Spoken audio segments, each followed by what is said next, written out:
Hello everyone. This is not a story for the faint of heart. Today, we will be stepping into the darkness of the most gruesome cases, where evil not only exists, but also leaves bloody and haunting traces. This is Real Gruesome Murder Cases, a series of true stories about murders that made the whole world shudder. If you are ready to face the cold truth and the gruesome corners of humanity, come with me to delve deeper into each case. Lifer. The parking lot was empty, except for dry weeds squeezing up through cracks in the asphalt, except for the deserted, rusting basketball hoop on one end, except for rustling leaves skittering across fading parking spaces in the gathering dusk, except for oil spots shimmering with rainbow colors after a recent sprinkling. The parking lot was empty, and, because fate is resourceful, a steady, gloomy rain started falling, blurring any hope of discovering the mysterious body called in by an anonymous tip. "What's in the corner by that dilapidated chain-link fence?" my partner, Andy, asked. "Looks like piles of garbage bags being buried by soggy leaves from here," I answered. "I'll circle around for a closer look." I detect movement. Do dead bodies move? Nah, just rats crawling all over. Better get out and take a good look. Bummer the rain is getting worse and the wind is picking up, turning this into a chilly, miserable autumn evening. Not even a sliver of a moon. Why is that always the way when a body shows up? Andy complained. "Can't we simply call the coroner's office to come claim the neatly wrapped package?" They would love that and have our badges if it turned out to be nothing more than trash. We gotta confirm whatever it is. Sorry. Get your slicker on and take your flashlight. I'll be ready to call it in. I pulled the squad car up as close as I could as he prepared to exit. Suddenly, lightning flashed. Thunder pealed as a hail of bullets pounded the passenger side. Andy fell back inside his head, exploding and pouring gray matter all over me and the upholstery. Reacting instinctively, I spun out of the lot, laying new rubber on the old asphalt and bumping over the crumbling center meridian, at the same time trying to figure from which gaping windows in the 4-story abandoned factory building the bullets were spewing. Cursing under my breath. F-ing prank call. How can this be happening? Collecting my scrambled wits, I squealed a UI about half a block away and paused on the side of the street, looking back at the front of the building. Like rats abandoning a sinking ship, perps were scurrying out of doors carrying backpacks and rolled-up bedding. They appeared homeless, but any of them were potential suspects, and they were all getting away along with the weapons while I was on the horn to Central. Like a crazy man possessed, I ground into gear and plowed ahead, showering taser rays from my weapon, aiming at legs to slow them down. So what if I hit a few with my bumper? We would need witnesses. "Officer down, send armored SWAT," was all I remember shouting into the mic. I sped out of retaliation range and waited for backup, not knowing if any would be available. All I wanted to do was hold what was left of my friend and partner. An 18-year veteran of the force, he was already looking forward to retiring and spending more time with his beautiful wife, Jolene, and his teenaged sons, Andrew Jr. and Joshua. I remember watching those boys grow up.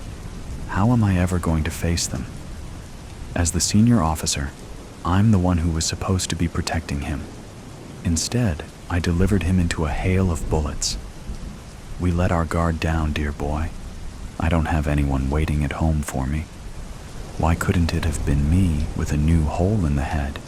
It can't even be an opened casket. No mortician can put the pieces back together. Bleak rain continued to fall into the chill autumn night, highlighted by blue and red strobing lights and streaking lightning punctuated by thunder. By the time the captain and lieutenant got there, I know I looked like a blubbering idiot, shivering and quaking. More squads and a special weapons van soon arrived. Don't go in there without armor and shields. I think it was a deliberate ambush set up to kill as many police as they could. Got a fake tip about a body being found, but we were supposed to deliver the bodies. I'd say the bullets were coming from the second and third floor broken windows, but so many people scrambled out of the building you may not find any evidence. Still, someone could be waiting to claim more victims. I put a few down out front. Gotta go find some more. Bet those defund the police activists are happy with this carnage. Force is already down to bare bones. Slim odds we'll be able to round up all them. Easy, Cooper. Look at yourself. You hit it all. You've done all you're going to do tonight. Lieutenant Kramer and I will handle it from here. Someone will assess how you're doing while we assess the situation. Captain Crane commanded. Soon, ambulances were on the scene with emergency medical technicians attending to those witnesses I hit and myself. Bloody, headless Andy was scooped into a body bag, and our pockmarked unit was hauled in for evidence. Ignoring all my protesting, I was delivered to the hospital and examined for holes. Hard to determine what was me and what was pieces of Andy. Really, Doc, I'm still in one piece. Only need to clean the gore off. I'll be all right. You're shaking like a leaf ready to fall. When I'm done with you, I'll assign a trauma evaluator before you crash and burn. Losing a partner like that will have long-term effects if left unaddressed. Doctor's orders. Time off while you see a therapist. I'll have the support of all the guys in the precinct. I'm not sure about a shrink, but I promise you, I'm gonna be someone's worst nightmare once I get back on the street to find the monsters that riddled us. They don't understand what they've created. I'll never retire. I'm a lifer now. You can bet. Gonna rain long-term regrets down on them. Sins and sinners. Secrets carry weight, like lead.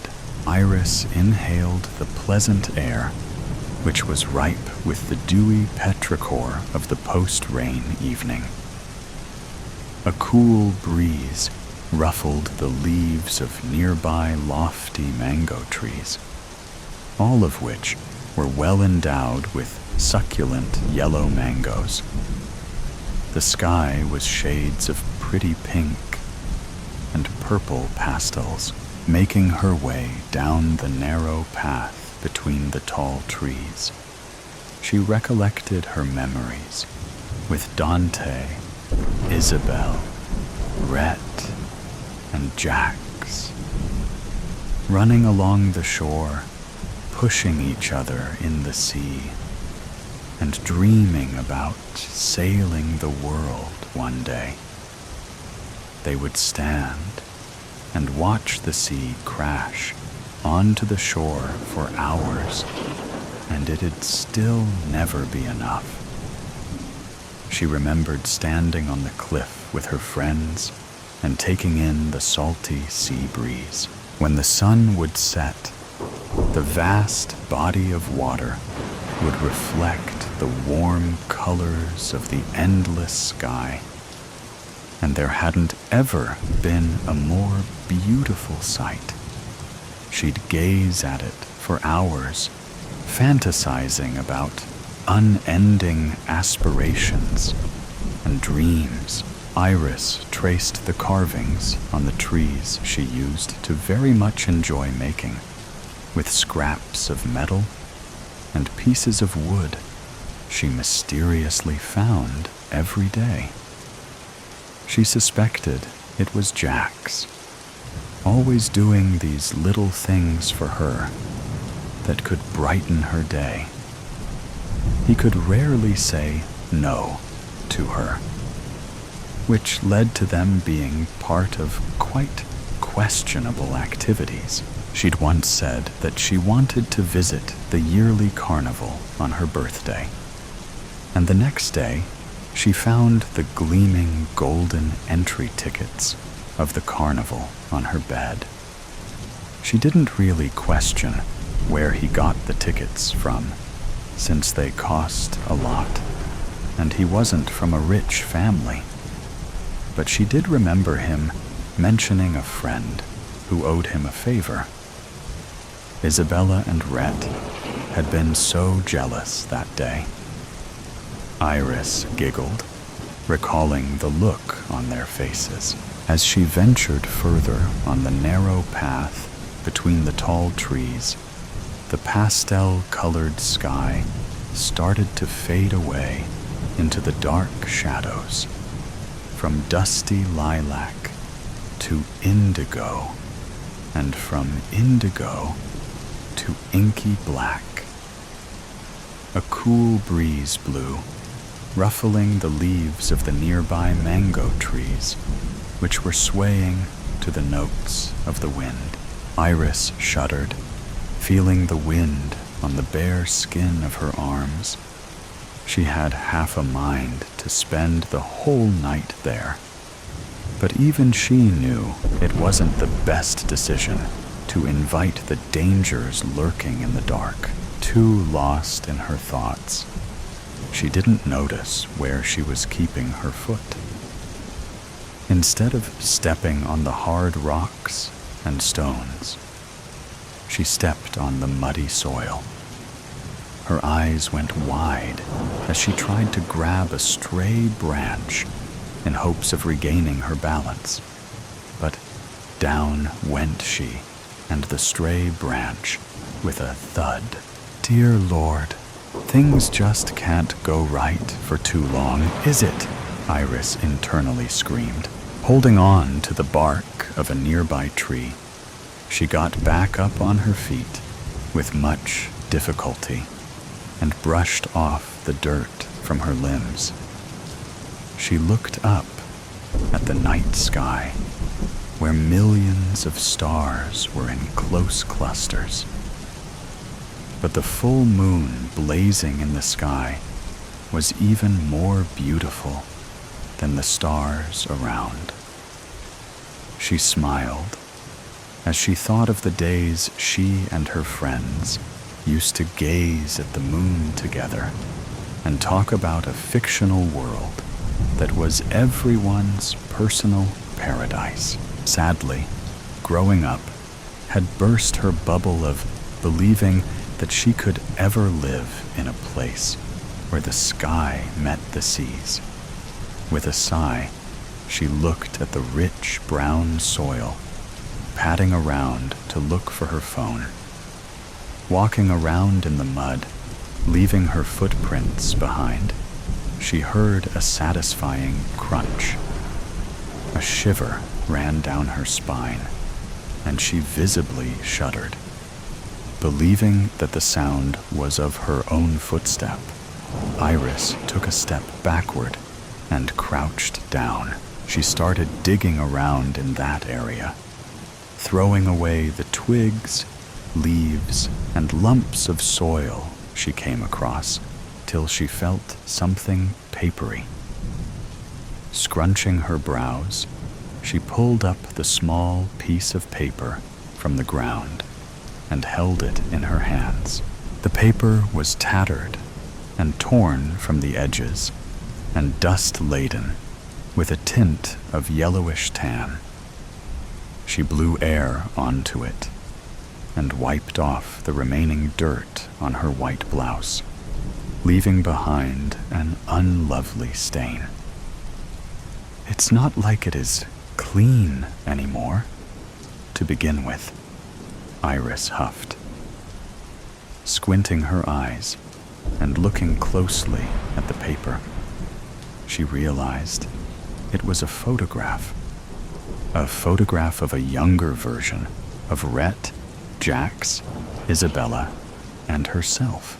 Huge grins showing their crooked teeth and resting their arms on each other's necks. Those wonderful memories came rushing back to her. But the small smile on her face vanished as she remembered how her wonderful childhood had a terrible turn of events. Chartusa. Rhett had always been the golden child in their circle. However, He did have a mean streak to him. Envy rolled off him whenever someone else outdid him. Over the years, harmless cursing turned into aggressive shoving, pushing, and malevolent acts driven by hostility. He was at the point where he used to be jealous even when Jax, Isabella, and Iris used to hang out in pairs sometimes. Isabella called it a phase of extreme insecurity. Perhaps he felt that his friends wouldn't want to hang out with him if he wasn't the best. Perhaps he believed the quote, "Either you're something or you are nothing at all," a bit too much. Nonetheless, whatever it wasn't going to end well for him if he didn't change his unpleasant behavior. She'd contemplated on staying away from Rhett, but Isabella told her that they wouldn't want his situation to worsen. She had reluctantly agreed. After a few days, Rhett's birthday arrived. Isabella had decided to throw him a surprise party that would cheer him up. Iris and Jax helped her decorate, and all of them awaited Rhett's grand arrival. Grand was an understatement. Rhett had arrived, reeking of strong alcohol, ignoring the presence of Isabella and Iris. He headed straight towards Jax and held him by his collar. His lips curled in disgust as he uttered some unmentionable words. Processing the enormity of what just happened, the girls ran towards Rhett to pull him away from Jax. But Rhett already managed to land a punch on the poor guy's face, escaping the grip of Isabella and Iris. He kept on punching Jax till his knuckles were bloody. Horrified, Iris grabbed the nearest object which she could find, which turned out to be an iron-made decor, and slammed it against Rhett's head. Ceasing his torture on Jax, he brought his hand towards his bleeding head and caught a few drops of blood on his fingertips. He felt lightheaded as black spots started appearing in front of his eyes. In the cold silence that followed, all of them could almost hear Rhett's last heartbeats as he closed his eyes, took his final breath, and fell on the floor with a loud thud. "He's gone." Isabella broke the silence, her eyes void of any emotion. "I'm sure he's in a better place now."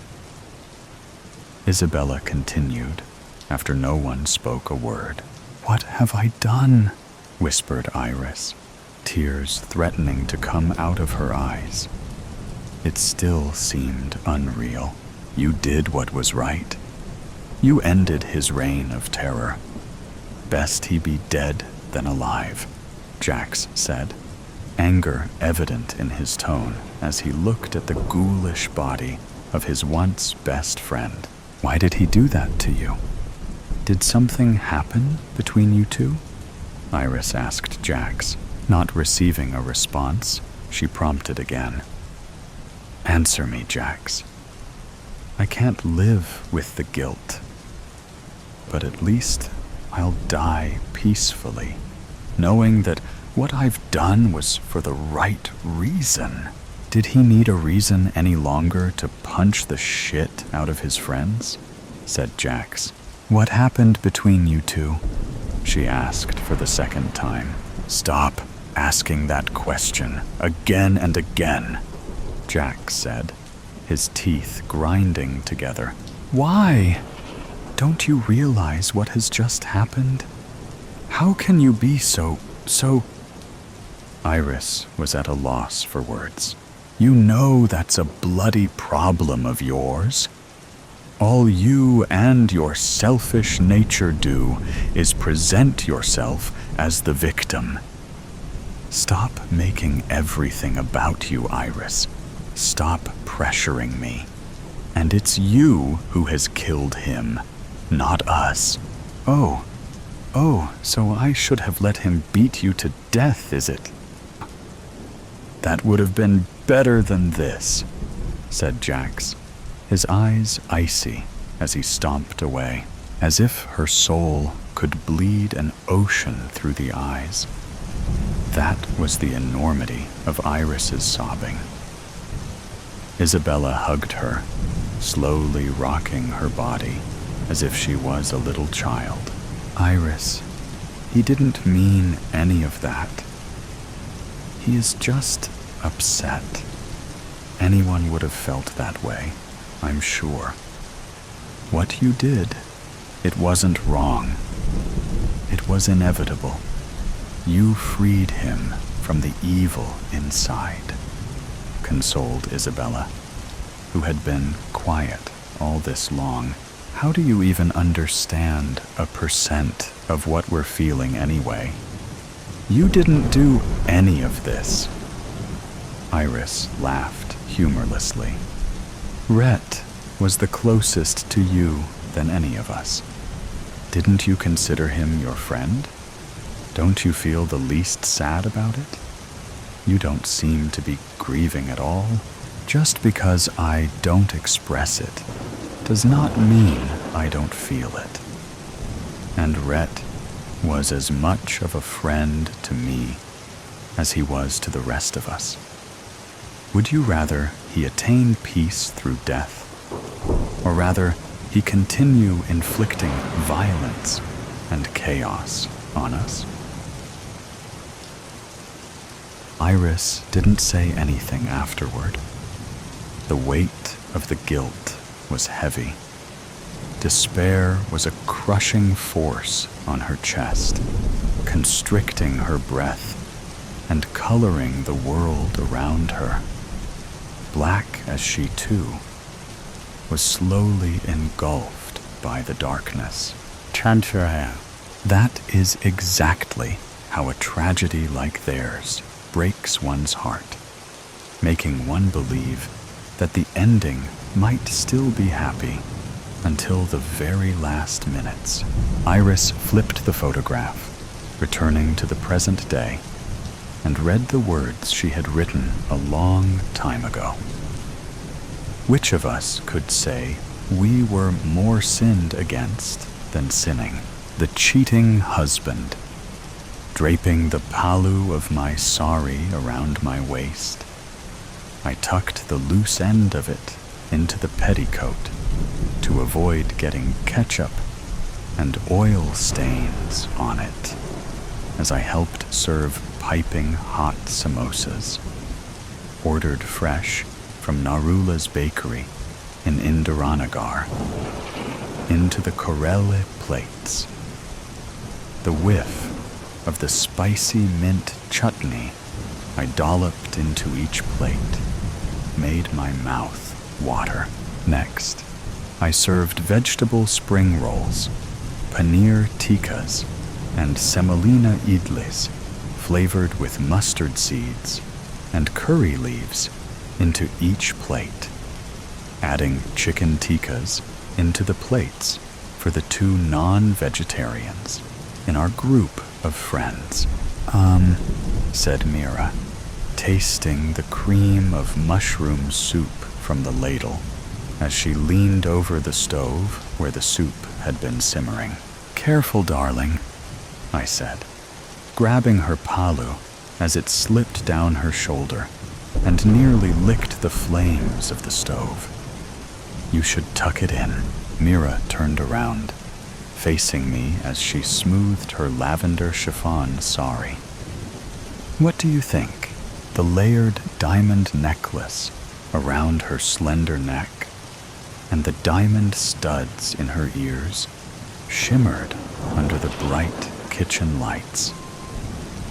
The makeup, expensive and excessive, had done its bit in covering the fatigue that comes from working long hours in an HR leadership position at an IT services multinational corporation.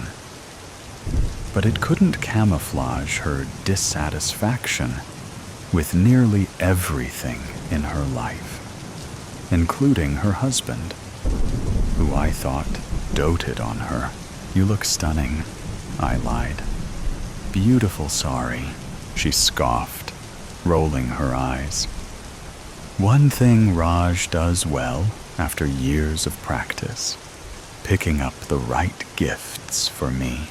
You've trained him well. You know, Adi doesn't even know what the various fabrics of saris are, let alone buy a sari for me. There are many other things my husband, Aditya Gulati, does not know, including the surprise I've planned for him tonight, which he should be receiving any minute now." "Oh, come on. So what if he can't buy a sari for you? He brings home enough money," she said, winking at me. "Well, that's true, and an added incentive for what I was about to do tonight. I'm his only family, and the next in line to inherit his business empire should any misfortune befall him. I would have preferred to sit on one of the cozy couches in the living room, sipping wine with the rest of our friends, pretending to be interested in the gossip and the conversations.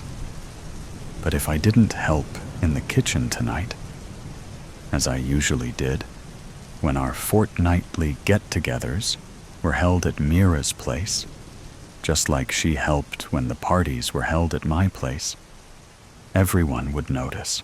And tonight was not a night I would want to be remembered for behaving oddly in any way, however inconsequential. People adhered to patterns and routines unless something was on their mind, and there was absolutely nothing on my mind. Nothing I could talk about anyway. As we carried the plates to the living room to serve the 5 women gazing hungrily towards the kitchen, and I accidentally glimpsed at the wall clock, my heart raced with the knowledge of the unfolding events at 211 Palm Springs. It was 9:02 p.m. He would be breaking into the house right about now, with his expert gloved fingers working the lock on the back door. The light click of the lock would go unnoticed by the 2 adults in the bedroom or in the bathtub, enmeshed in each other's arms, oblivious to everything except the immediate, stark sensations of the flesh. He would then go to one of the rooms and rummage through the drawers and the wardrobe for jewelry and other valuables, and keep at it until Adi, finally alerted by the strange noises coming from the adjacent room, would cover his toned body by a robe or a towel and go to the next room to investigate. My breath caught in my throat as I pictured the long-bladed dagger piercing Adi's torso, quick stab wounds, at least 5 of them. As the victim's wife, I'd receive a detailed post-mortem report, and my contact would receive the full payment only if the work was satisfactory. After finishing off Adi, he would then stifle the woman's impending scream with a hand over her mouth and a dagger in her heart. The spicy tang of the mint chutney flooded my mouth as I pictured blood splattering white walls, the police dubbing the double murder as a burglary gone horribly wrong, and closing the case after being unable to find any trace of the suspect at the crime scene or any other lead, even after months of the investigation.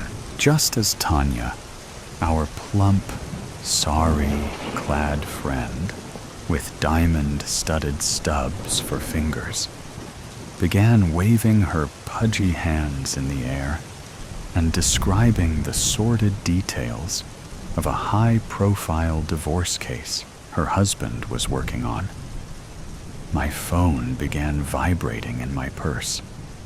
Not my ordinary phone, but my burner phone, the one I'd bought recently for one specific purpose. My heart plummeted on seeing the name Sheila Sharma flashing on the screen. I'd saved the investigation agency's number by this name to avoid any suspicions at home, even if Adi had stumbled upon the phone by chance. I would have told him it was my new office phone. The subject was seen entering house number 211, Palm Springs, at 2 p.m. in the afternoon on March 19th. The subject and the female resident of 211, Palm Springs, were seen on the balcony having drinks at 2:35 p.m. and embracing at 2:49 p.m. Holding hands, they went in towards the bedroom at 2:55 p.m. The subject emerged from the house at 4:45 p.m. and left the house in his car. There were many such reports I'd received in exchange for the total bill amount of rupees 450,000 I'd shelled out over 3 months. My husband was cheating with a much younger, unmarried woman who worked as a receptionist in his office. He hadn't yet brought up divorce, but I had a feeling it was on his mind, and he was looking for the best opportunity while building up his courage to talk about it. I stepped into the cool air on the balcony and closed the sliding door behind me. "Hello," I answered the phone. "Mrs. Gulati," said a deep, cultured voice at the other end. I immediately recognized him as Mr. Aurora, the managing partner of the agency. But why would he call me himself? It was usually the manager assigned to my case who communicated with me. The protocol was that the secretary would first call me up and set up a meeting with the case manager at my convenient time. At the allotted time, she'd call me again and patch me into the call with the case manager. "Mr. Aurora," I said, "what's the matter? I'm really sorry to be calling you up at this time, and I apologize if this call has caused you any inconvenience." He paused. "I'm afraid I have some bad news." "What?" I blurted out. My mind was spinning. I had made the last payment to the agency a week ago and terminated our contract after receiving all the evidence they had collected over the past 3 months. Everything I needed to set my plan in motion. What could have possibly gone wrong? Mr. Aurora cleared his throat.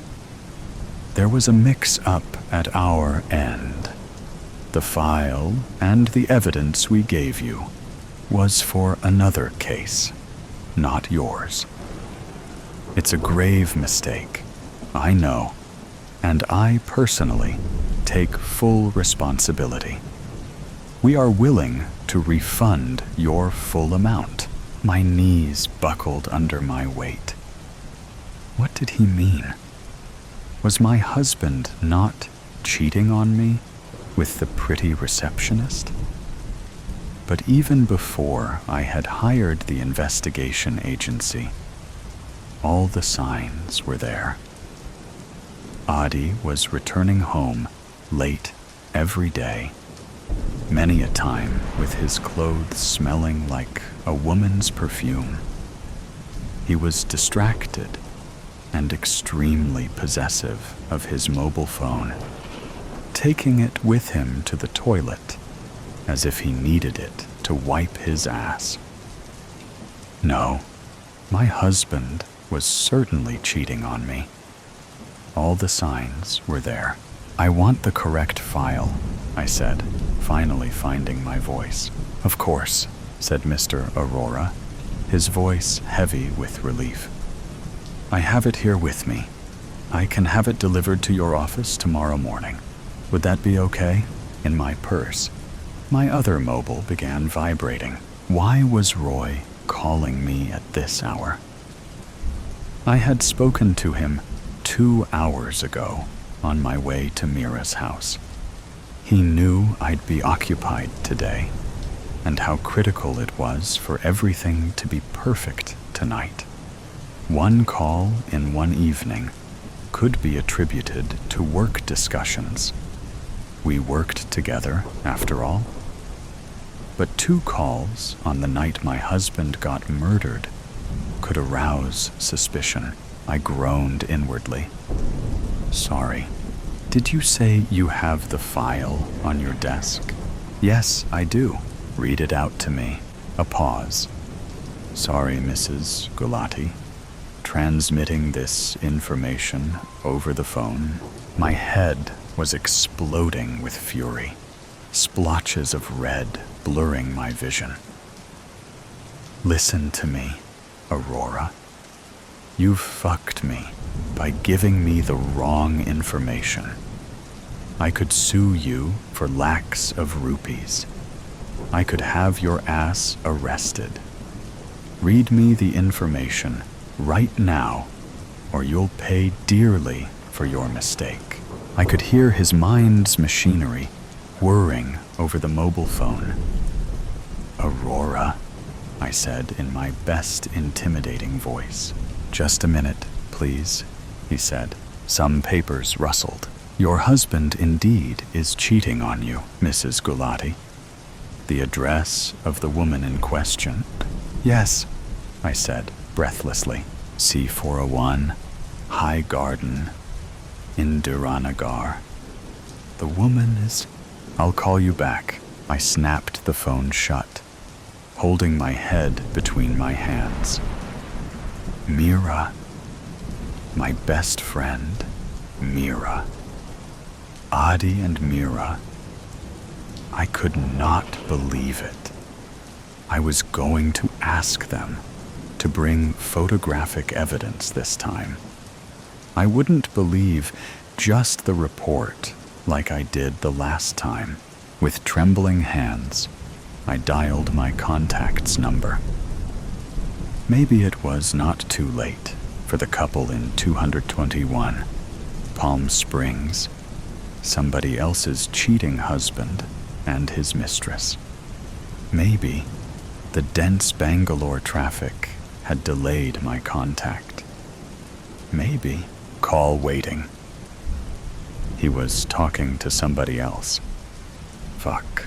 Roy's name flashed on my mobile once again. Hey, is everything okay? I froze on hearing Myra's voice behind me.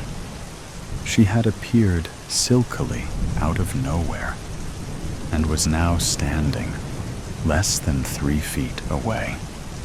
I gazed into her brown eyes, trying to find the answers to my questions. Was it really you who was having an affair with my husband? Why did you betray your best friend? All's well. I need to use the washroom, I said, sliding in through the door past her. I went directly into her bedroom and closed the door. 2 or 3 minutes was all I had before she became suspicious. I began rummaging through her jewelry box on the dresser. If she was the woman Adi was having an affair with, she'd be missing a leaf-shaped diamond stud, one of which I'd found between the bed and the mattress while changing the sheets in our guest room.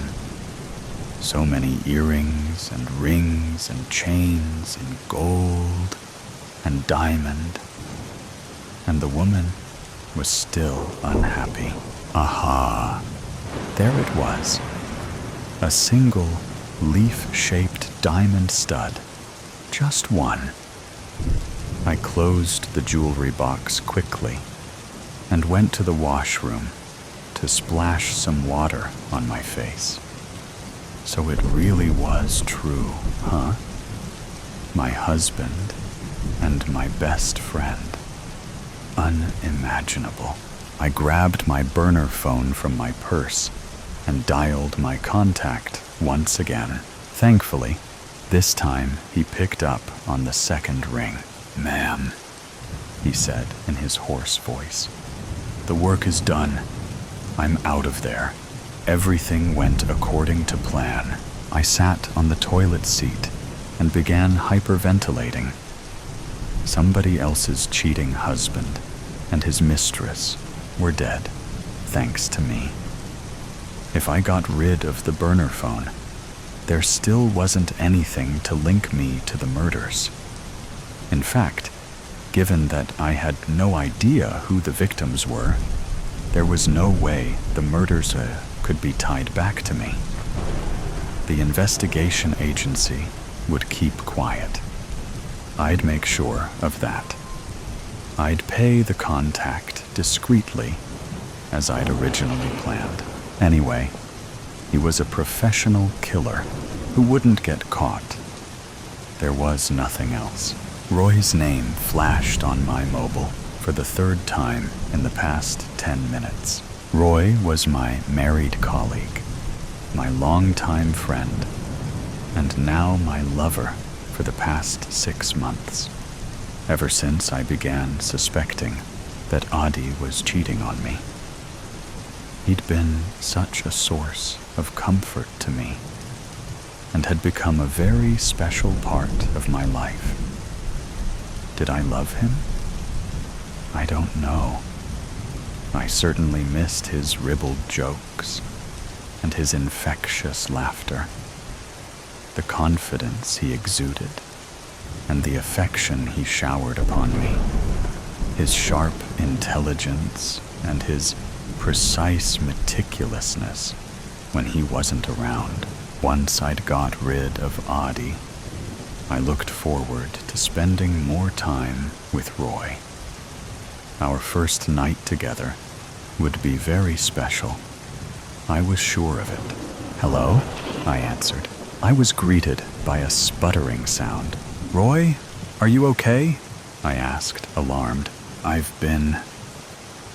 The rest of the sentence was wiped out by a fit of violent coughing.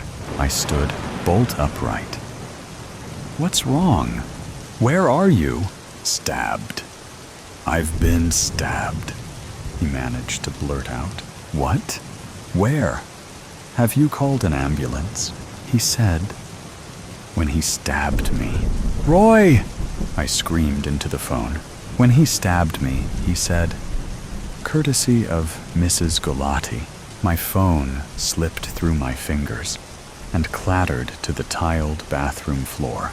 My first instinct was to scream, but I simply collapsed on the cold, hard floor. As the sound of the wailing police sirens pierced the night air, I stared bleakly out of the window, contemplating the swiftly approaching karmic retribution. The big crime investigators at the Gustav Adolf Lutheran Church in New Sweden, Maine. In 2003, a mass poisoning there sickened more than a dozen congregants, killing one.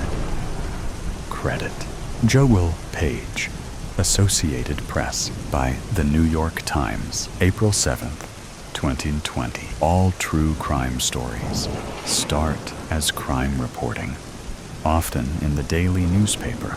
Before the narrative is shaped for your streaming device, earbuds, or bookshelf, the facts are gathered by a journalist. What happened? Where and when? Who is the victim?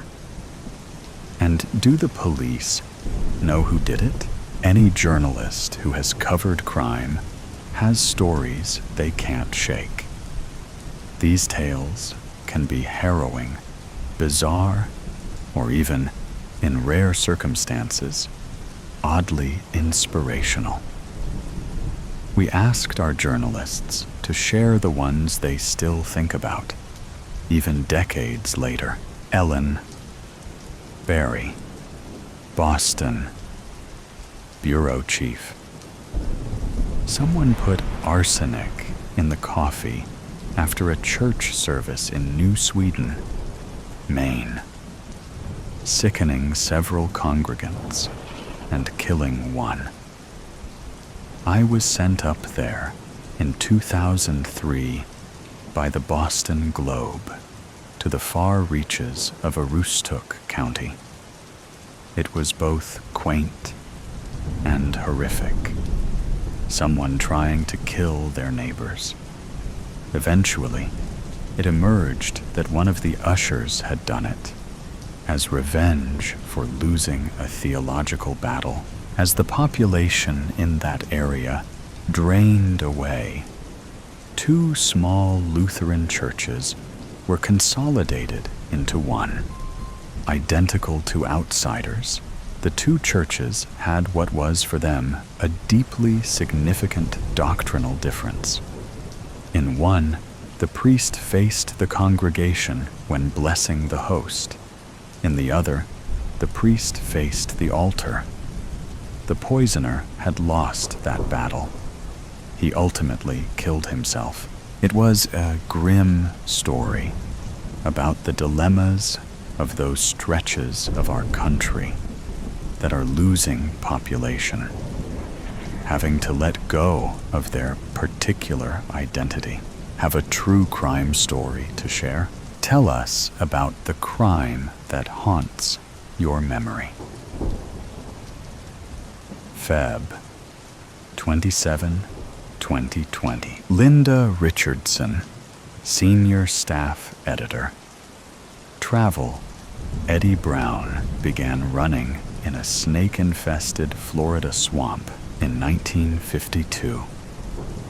In the 44 years after he escaped from a chain gang while serving a robbery sentence, Mr. Brown worked, raised children, and lived quietly in East New York.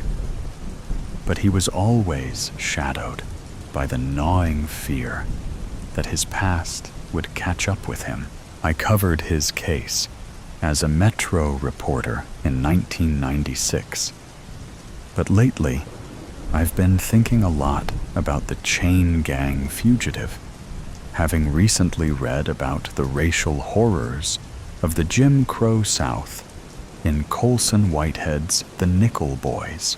Eddie Brown's past resurfaced after he was in a minor car accident, and the police ran a routine check that showed he was wanted in Florida. He was taken away in handcuffs.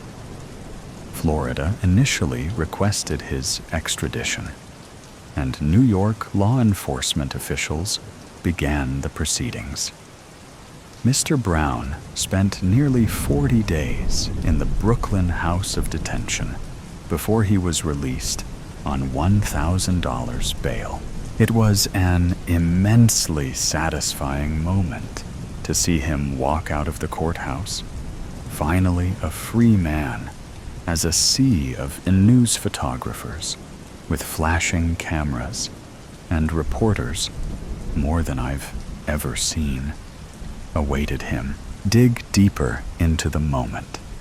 Special offer. Subscribe for $1 a week. Dan Barry, domestic correspondent.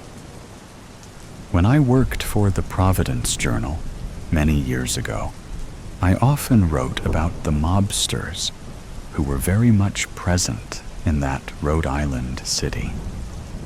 You knew that this was Social Club, this was Baby Shanks's cafe, and this was the place where Old Man, the boss, used to run everything.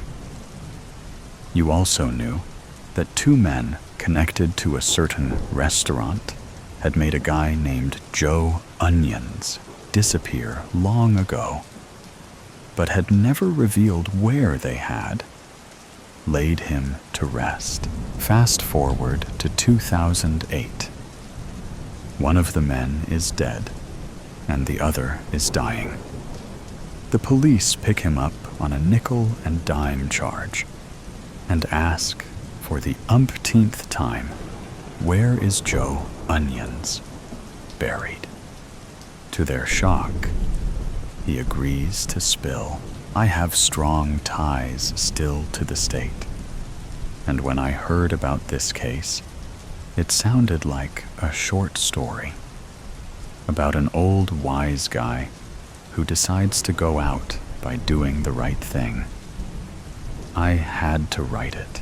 Nicholas, domestic correspondent, investigations.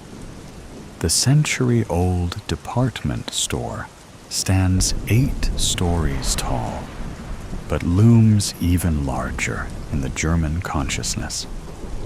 A short walk from the old New York Times bureau where I worked in West Berlin, the luxurious shopping destination is a symbol both of Berlin's roaring 20s and the country's post-war economic miracle.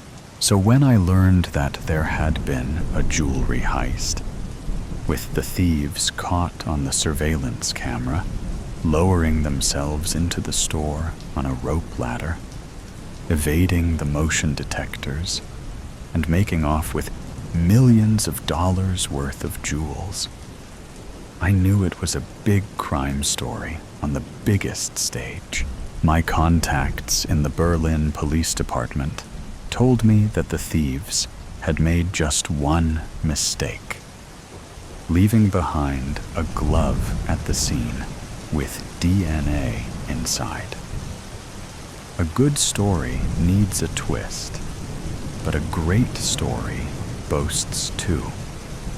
The DNA evidence led not to a single suspect, but a pair, identical twins, identified as 27-year-old Hassan and Abbas O. The German justice system couldn't lock them both up, and each could claim the other did it. So, they walked. It may not have been the perfect crime, but it was a pretty sweet alibi. Allen Reporter. Metro. A Bronx man spent 25 years in prison for a rape he did not commit. Why? Because a witness accidentally took the police to the wrong apartment, one not 16, and the police arrested and prosecuted the man they found there. Fernandez, Houston, Bureau Chief. One night in 2006, a police officer in the Bronx responds to a fight at a White Castle. He rolls up and sees a man with a gun kneeling over another man in the parking lot. He tells the gunman to drop the weapon, but the gunman doesn't respond. The officer opens fire, and the gunman is critically wounded and later dies. The gunman, it turns out, was a fellow officer, an off-duty Bronx policeman who was intoxicated and had just been beaten up by a group of guys at the White Castle. It's the mistaken identity that gets me. You can freeze frame the shooting as the bullets in the air and study it. There are worlds upon worlds of fate, mystery, and human connection at play. These two officers worked at station houses nearly 2 miles apart, and yet here they were, drawn together in a few tense, confusing seconds in a fast food parking lot. As I wrote, in this city, people live their whole lives separated by such short distances and never once cross paths. I don't think the officer was ever prosecuted for the shooting. I think it was ruled a justified shooting. But how does a cop live with a thing like that and move on? Yes, yes, yes, yes, yes. Armando, Deputy Editorial Director, Syndication. Hi, hi, hi, hi, hi, hi, hi, hi.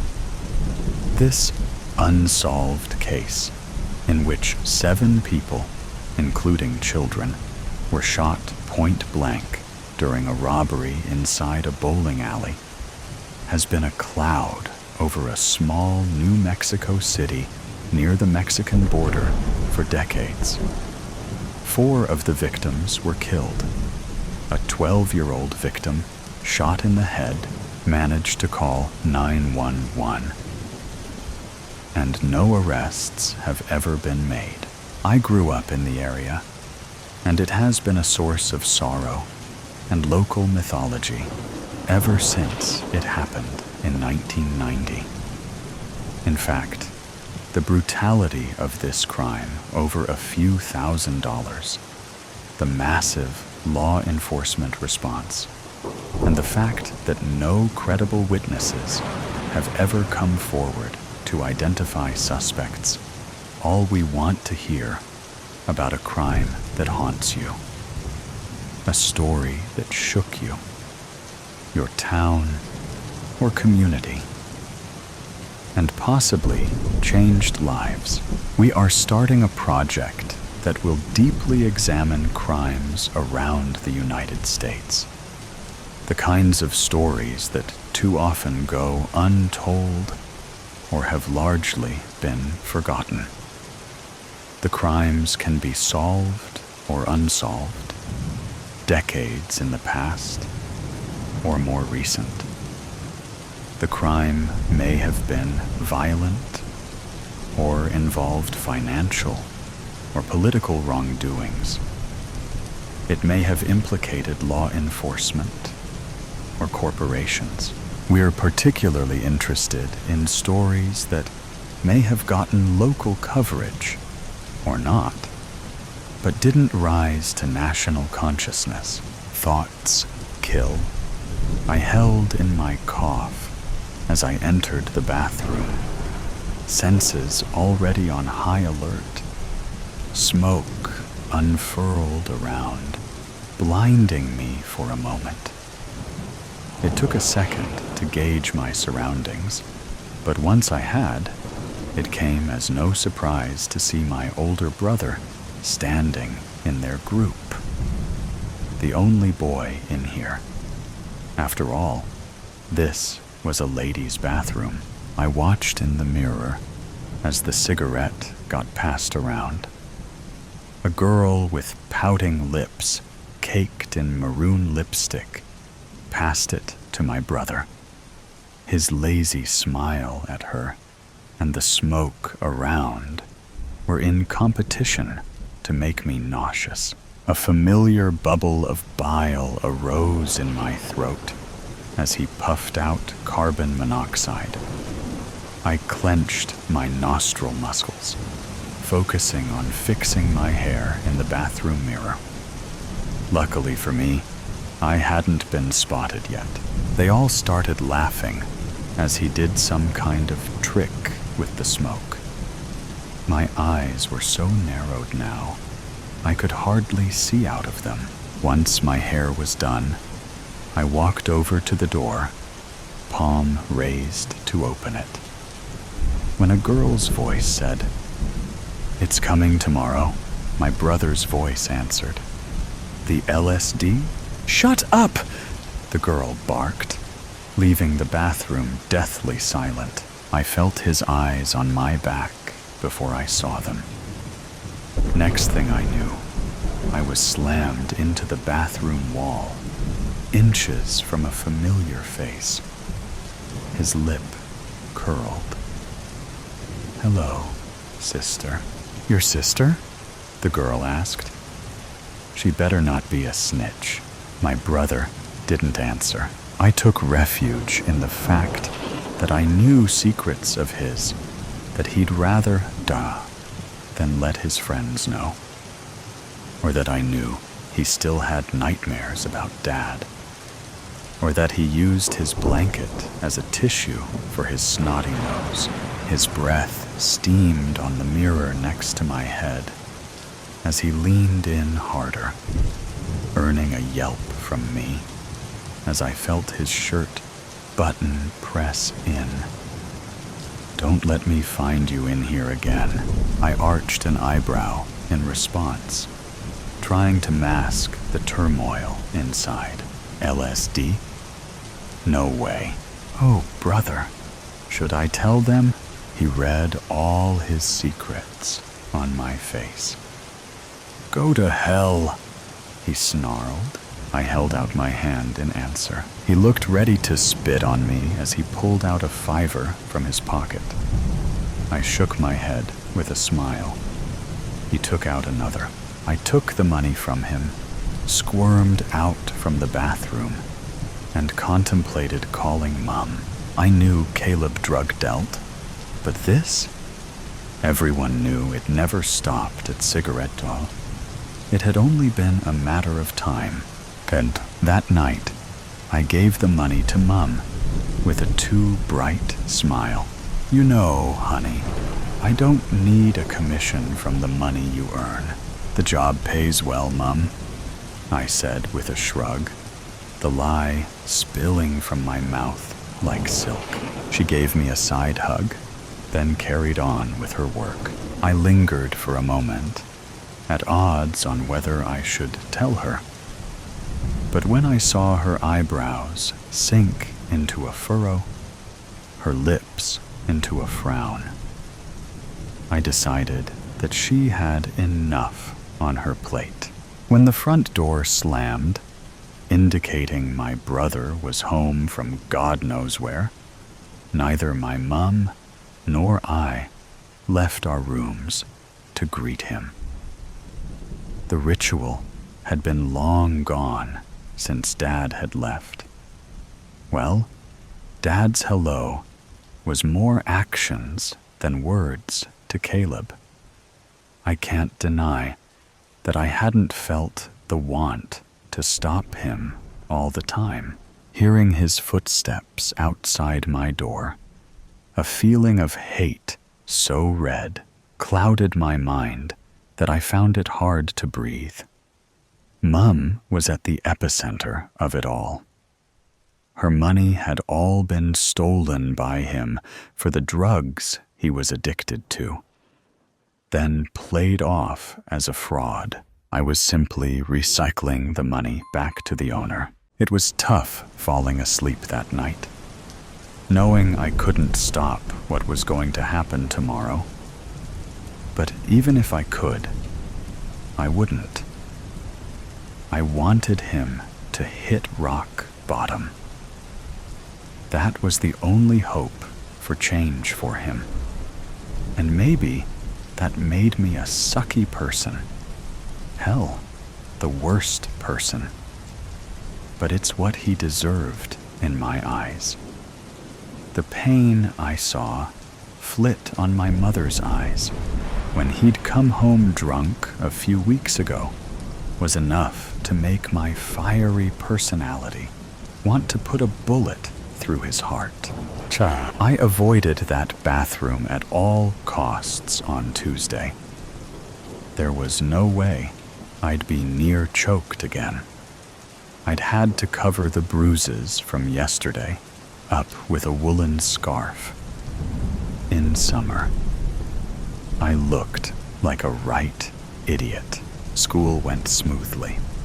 Well, as smoothly as a high school day in America can possibly go.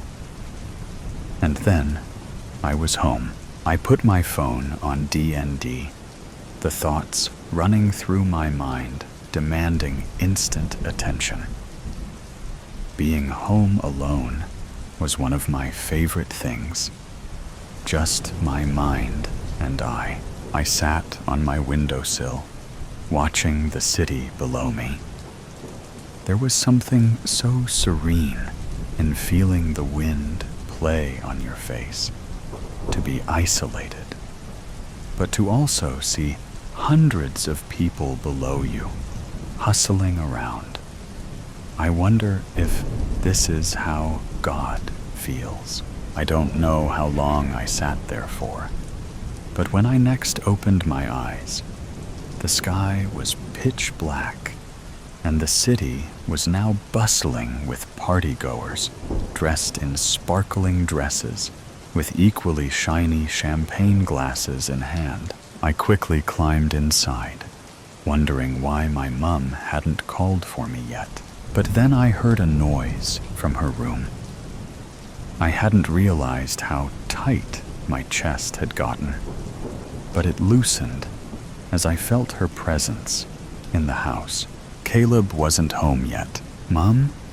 I asked, tentatively pushing her door open with a toe. I got a shock when I saw her bloodshot eyes turn up to look at me, tears streaming down and mixing with her mascara. I rushed to her side. "Mom? What's wrong?"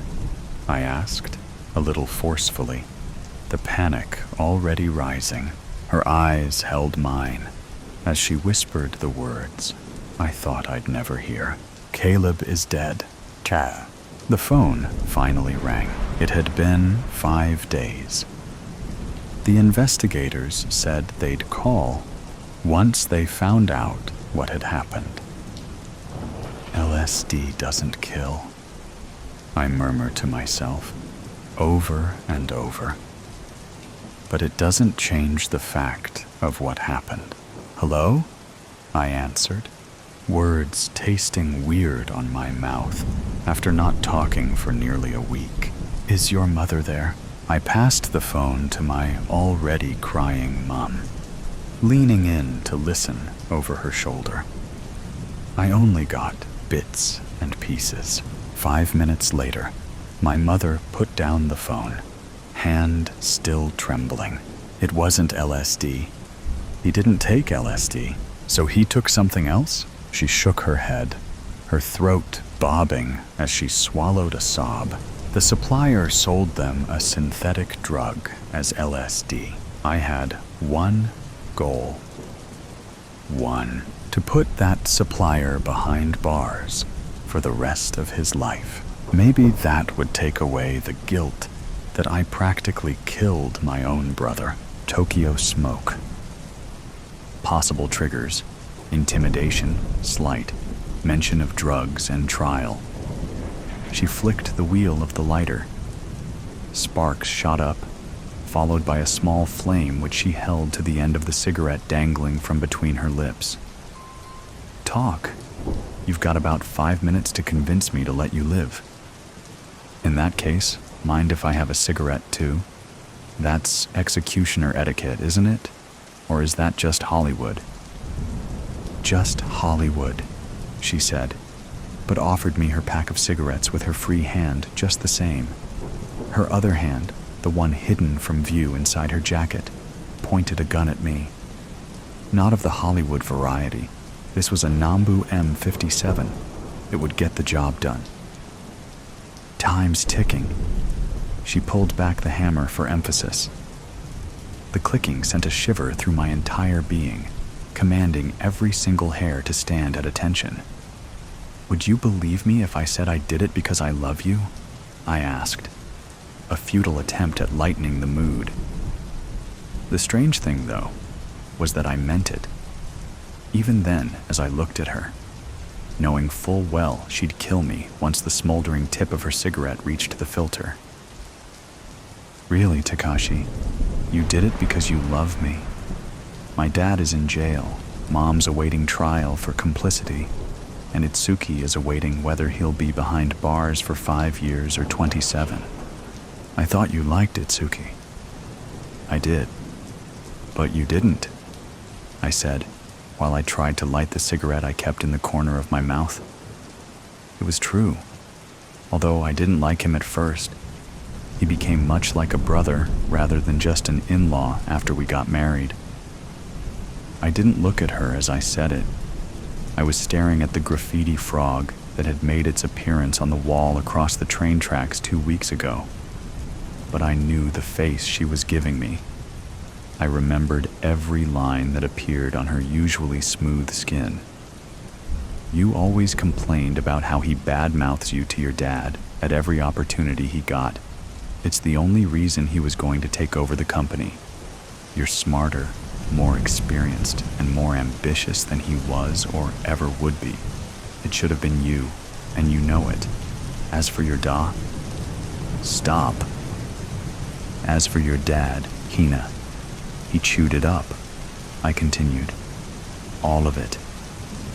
She poked me with the barrel of the gun to let me know who was in charge here. "That's no reason to have them locked up." True, it wasn't, but it was convenient. For years, even before we got married, she had been complaining about all of them. Her dad most of all. Ever since she was a little girl, she had been preparing to take over her father's company when eventually the time would come. She made sure she got the best grades all throughout primary and middle school. Even at university, she had always been at the top of her class, while on the weekend, she inspected contracts for business deals and saved the company millions by spotting hidden clauses. But none of that mattered. Once Itsuki was born, he was all her dad had cared about. I took a deep drag of my cigarette. Marlboro Gold. I always hated lights. They miss that slight scratching sensation when you inhale. Isn't it though? 5 years ago, during Christmas, when your dad announced that Itsuki would take over your position as CEO, you said you never wanted to see any of them ever again. I didn't mean that.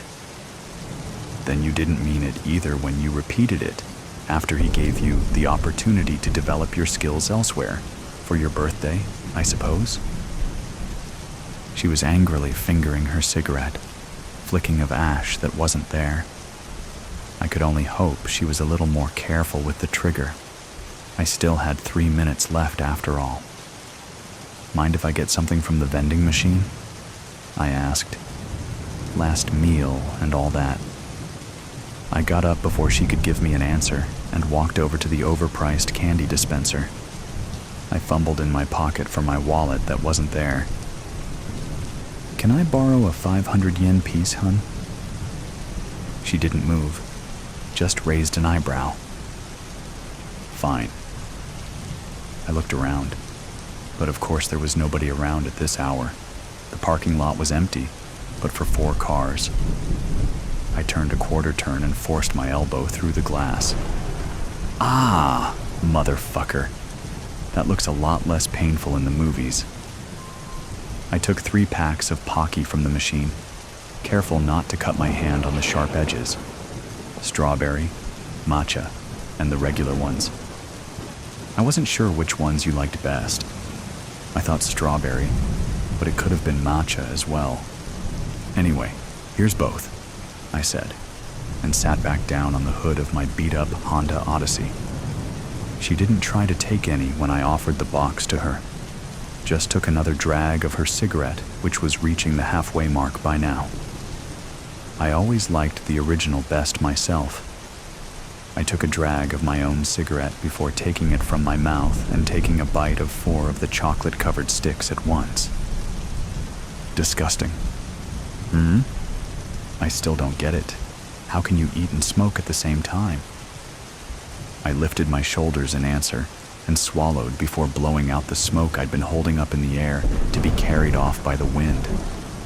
I never had a problem with eating and smoking at the same time. I knew many people who did, though. Back to what I was saying, I did it for us. In return for the evidence about the shipments of cocaine I gave to Nasanto Corp., they offered me 1 billion yen. 1 billion hina. You'd be rid of your family. We could both quit our jobs and move somewhere else. We'd never have to work again. Tell me that doesn't sound like a dream. You wouldn't have to teach at the high school anymore. No more overtime and compulsory socializing with colleagues. Isn't that what you always wanted? Not like this. They are still my family.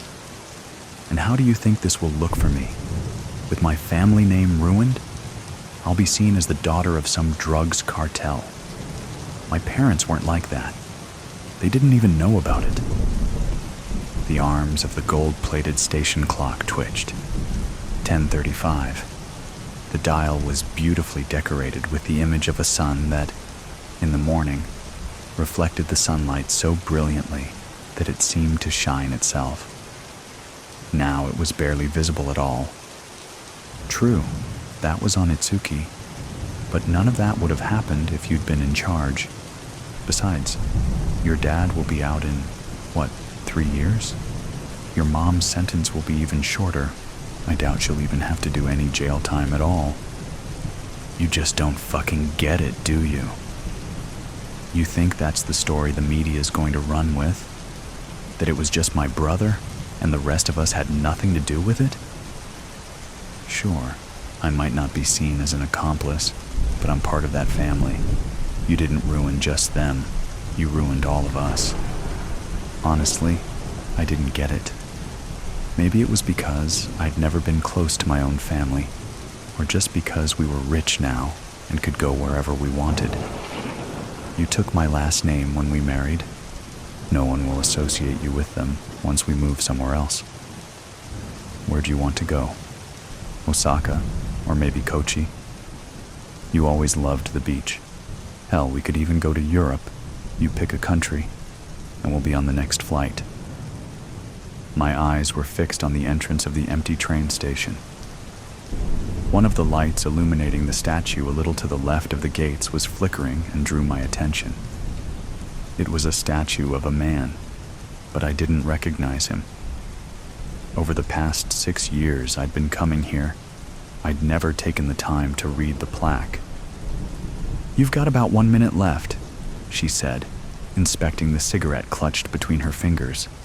"I've got to say, you're doing a real bang-up job so far." The gun was still pressed in my side, but it didn't scare me as much anymore. It was just there. "What would you like me to say? That I'll buy you the most beautiful jewelry, a nice car, a big house with a pool? We can have all that if you want, but you already know that." She let another gray cloud escape from her mouth as she nodded.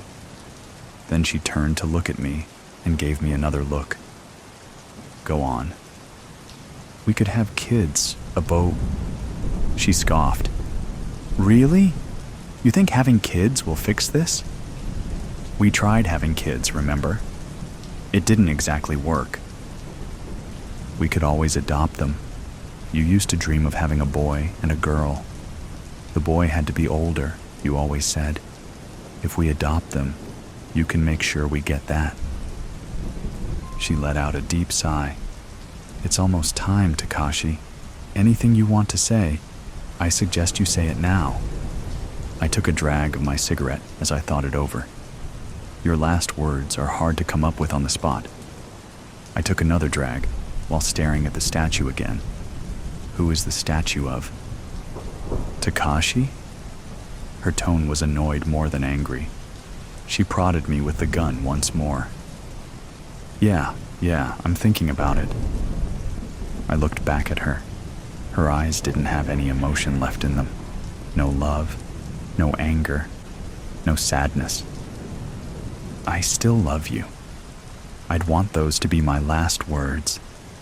I still love you, I repeated. She shook her head. Then, right as she shot away the still smoldering cigarette butt, the 10:38 train drove into the station. I took a final drag of my cigarette and shot the butt ahead of me. That's my cue, sayonara. Murder in a dream. Halvar sat in his office, browsing the police file of suspects and cursing his brain for not remembering anything regarding the incident. The doctors told him the blow to his head was severe. It gave him a concussion, after all, and that it might take time for his memory to come back. If it did at all. Hall, without turning his eyes from the computer screen, he waved a hand. Come in, Siegfried. His assistant walked into the office, placing a hand on Halvar's shoulder. How are you? Still can't remember anything, he said, scanning the faces of every known criminal in Norway. He recognized a few of them, having captured them himself, but none rang a bell as to whom might have killed two of his friends and placed one in a coma. He's got to be here somewhere. Hall, you should rest, Siegfried said, placing a cup on his desk. Steam rose from it, spreading an invigorating scent of coffee. We are looking into every possible avenue. I have to regain my memory, he said, scrolling further. He had to. It was the only way. He must have seen the killer just before the hit on the head knocked him out cold. His mind held the only real evidence they had, the only evidence to help turn suspicion off of Halvar himself. Siegfried sighed and retracted her hand. We talked to Olaf, the studio owner, again. He said he left the place early that evening and didn't see anyone but you and your friends coming in. Nobody else was scheduled for practice either. The single security camera caught no one else entering the building. That camera's position is awkward, Halvar said, rubbing his eyes. He hadn't slept in a day. He didn't like what sleep brought. The killer could have entered through the back or by the window. Did Olaf tell you about his back door? How he's too cheap to have it repaired? Anyone could enter. In fact, could the man himself be responsible? He did complain often about the noise of Halvar and his band playing, even though they paid to rent his studio for practice. Hall, I can't imagine how hard this must be for you. I know how close you were with them, how much music meant to you. I hope that Bjarka makes it, and I hope you get some rest. Halvar sighed and listened to Sigfrida's footsteps leaving the office. The cup of coffee rested on the desk, smelling heavenly. He turned to say thank you, but his assistant was gone. Instead, he noticed the pictures on the office walls, his formal detective license, a photo with the whole police department for Christmas 2 years ago, and a framed picture of him and his 3 friends playing live at a local festival. 2 of them were dead now. 1 in a coma. The result of some lunatic bursting into the studio and killing everybody. Halvar himself survived by sheer luck, it would seem. I'll find out who did this, he thought, turning back to the screen. And no law or moral code can save them from me when I do. He spent the rest of the night searching through the files, as well as his memory, both seemingly void of the information he sought. Eventually, sleep caught up with Halvar, and with it came the nightmare. Each night since the incident, he had been having roughly the same dream. It was almost as if his mind was trying to tell him through dreams what he couldn't remember consciously. Halvar got to relive the murder of his friends every night for the past 2 weeks. He got to see every bloody detail, but never the killer's face. That detail always eluded him, and with each dream, he thought he was getting closer to the truth. Each time, the nightmare would reveal a bit more of what happened. That was if his mind wasn't just making everything up out of trauma. In the dream, he was often in the killer's shoes, after all. But he could never see his face. This night, the dream started as usual. Right in the middle of it, and from the point of view of the killer.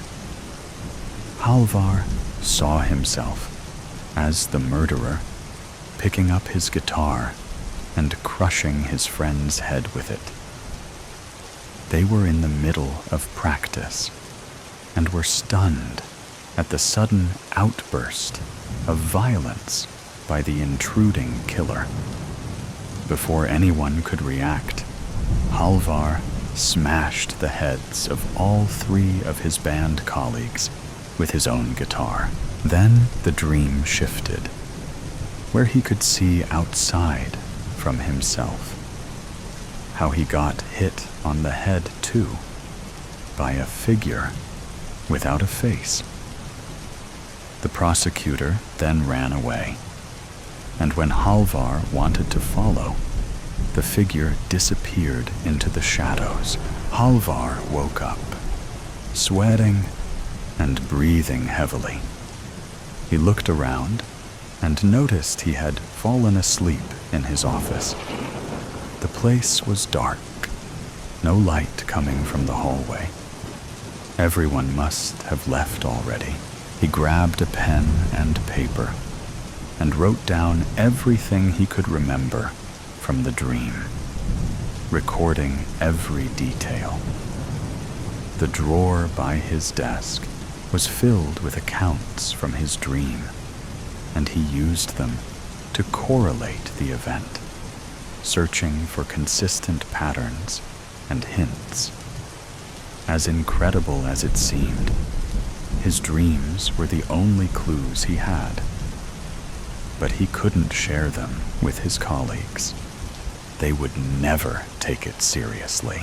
The killer used my guitar, Halvar murmured, comparing tonight's dream with the others. But the last thing I remember was playing on my guitar. Then, nothing. So, whoever did it, I must have trusted them to let them have my guitar. The evidence found at the crime scene clearly pointed at Halvar's guitar as the murder weapon. It had blood and tissue of all 4 of them on its body, all found on one side, suggesting that the killer used it as a club to repeatedly strike at each one. The guitar's body was solid steel and hard plastic, and it cracked under the brutal hits, but did not break apart, surprisingly. So the killer must have known how strong the instrument was, so he could perform precise strike with it and not have it break in the middle of his assault. That would create an opening for the others to defend themselves. The only person that Halvar would entrust his instrument to, and who would know so much about it, other than his band friends, was Olaf himself, the studio owner. Halvar even once took lessons from the man, who showed him a few tricks on the guitar from his heyday as a roadie. It wasn't rational to think that Bjarka would take the guitar, kill the other two, attempt to kill Halvar, and then knock himself out. How would he do that? And it was just as absurd to think that Halvar himself did it, as was the unspoken suspicion. How would he swing the guitar at himself, knocking himself out with it? The angles didn't match, but the blood and the concussion did. Somebody else must have been present there that night, and the more Halvar thought about it, the more he suspected Olaf. The studio was his. He had access to the camera. The band knew and trusted him. He did complain about the noise, but was that reason enough to attempt a quadruple homicide? Or was there something else? A form of jealousy against Halvar and the band? Olaf did say that he never had a chance to be in a band, but that it was his greatest wish. Halvar checked the clock. It was something past 3 a.m.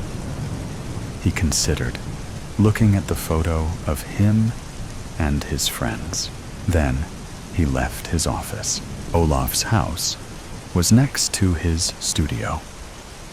It was part of the same building complex, just on the other side, so the owner had privacy as well as quick access to the place. Halvar sat in his car, parked outside the man's house. There was a light turned on inside. Olaf was the one that found us, Halvar thought. He came into the studio and called the police. In the report, the man said he had heard shouts and how the music suddenly stopped. So he had gone to check. The more Halvar considered, the more sense it made. The man pretended to have stumbled upon the murder scene, to have an alibi. Halvar waited in his car, considering whether he should confront the man, considering if he could even do it. As he waited outside of Olaf's house, the pain in his head from the blow returned. Halvar took some painkillers and watched the window, wanting to catch Olaf in some act that would rat him out. In a whirlwind of thoughts, and with a headache pounding, Halvar must have fallen in a pill-induced sleep, as suddenly his mind was back at the incident. This time, he saw more of it. "That sounds terrible, Hal," Bjarka said, grimacing on the drums. "Are you sure you can play the guitar, mate?" Halvar ignored the remark and focused on playing the solo. They were working on a new song, and it was a pain to get it right. "Sounds to me like he's butchering somebody," Damus, the bassist, commented. "Must be the stress at work, I reckon." They laughed. Typical guy talk. Halvar tried his best, but failed. His fingers were just too slow. The solo too technical and complex. His mind was sluggish, indeed from stress at work. There was a dangerous killer on the loose, and they had finally gotten a lead.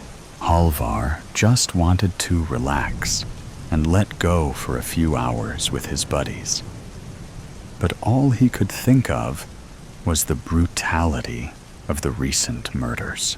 "Hey, we're going to get something to eat," Bjarka said. "You want something, Hall?"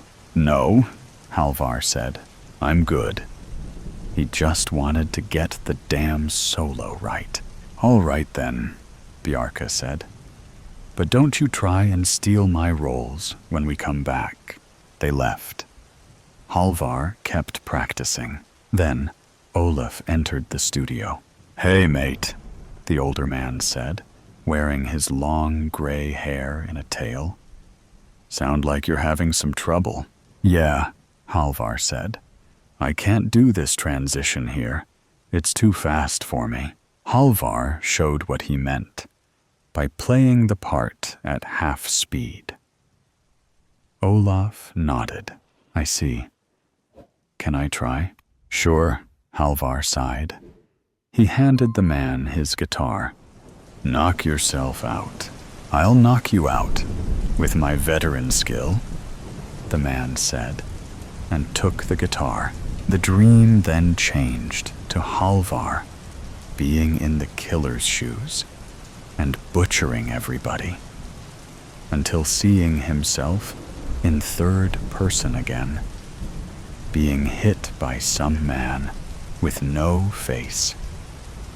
Halvar ran after the man, and this time he caught him in a corner. The man had long hair. Halvar jolted awake. He was sitting in his car, parked outside of Olaf's home. The light in the house had turned off. "It's him," he thought, breathing heavily. He did it. Halvar got out of the car and walked to the studio entrance. He had the key, as he and his friends were regulars. It was the little hours of the morning, and there was nobody outside, not even a stray dog. Halvar unlocked the door and removed the police tape, entering the crime scene. He knew that the studio and Olaf's house were connected by a passage for practicality. Halvar used the light on his phone to make his way through the dark interior. "If it really was you, Olaf." Halvar hurried through the passage, entering the man's living quarters.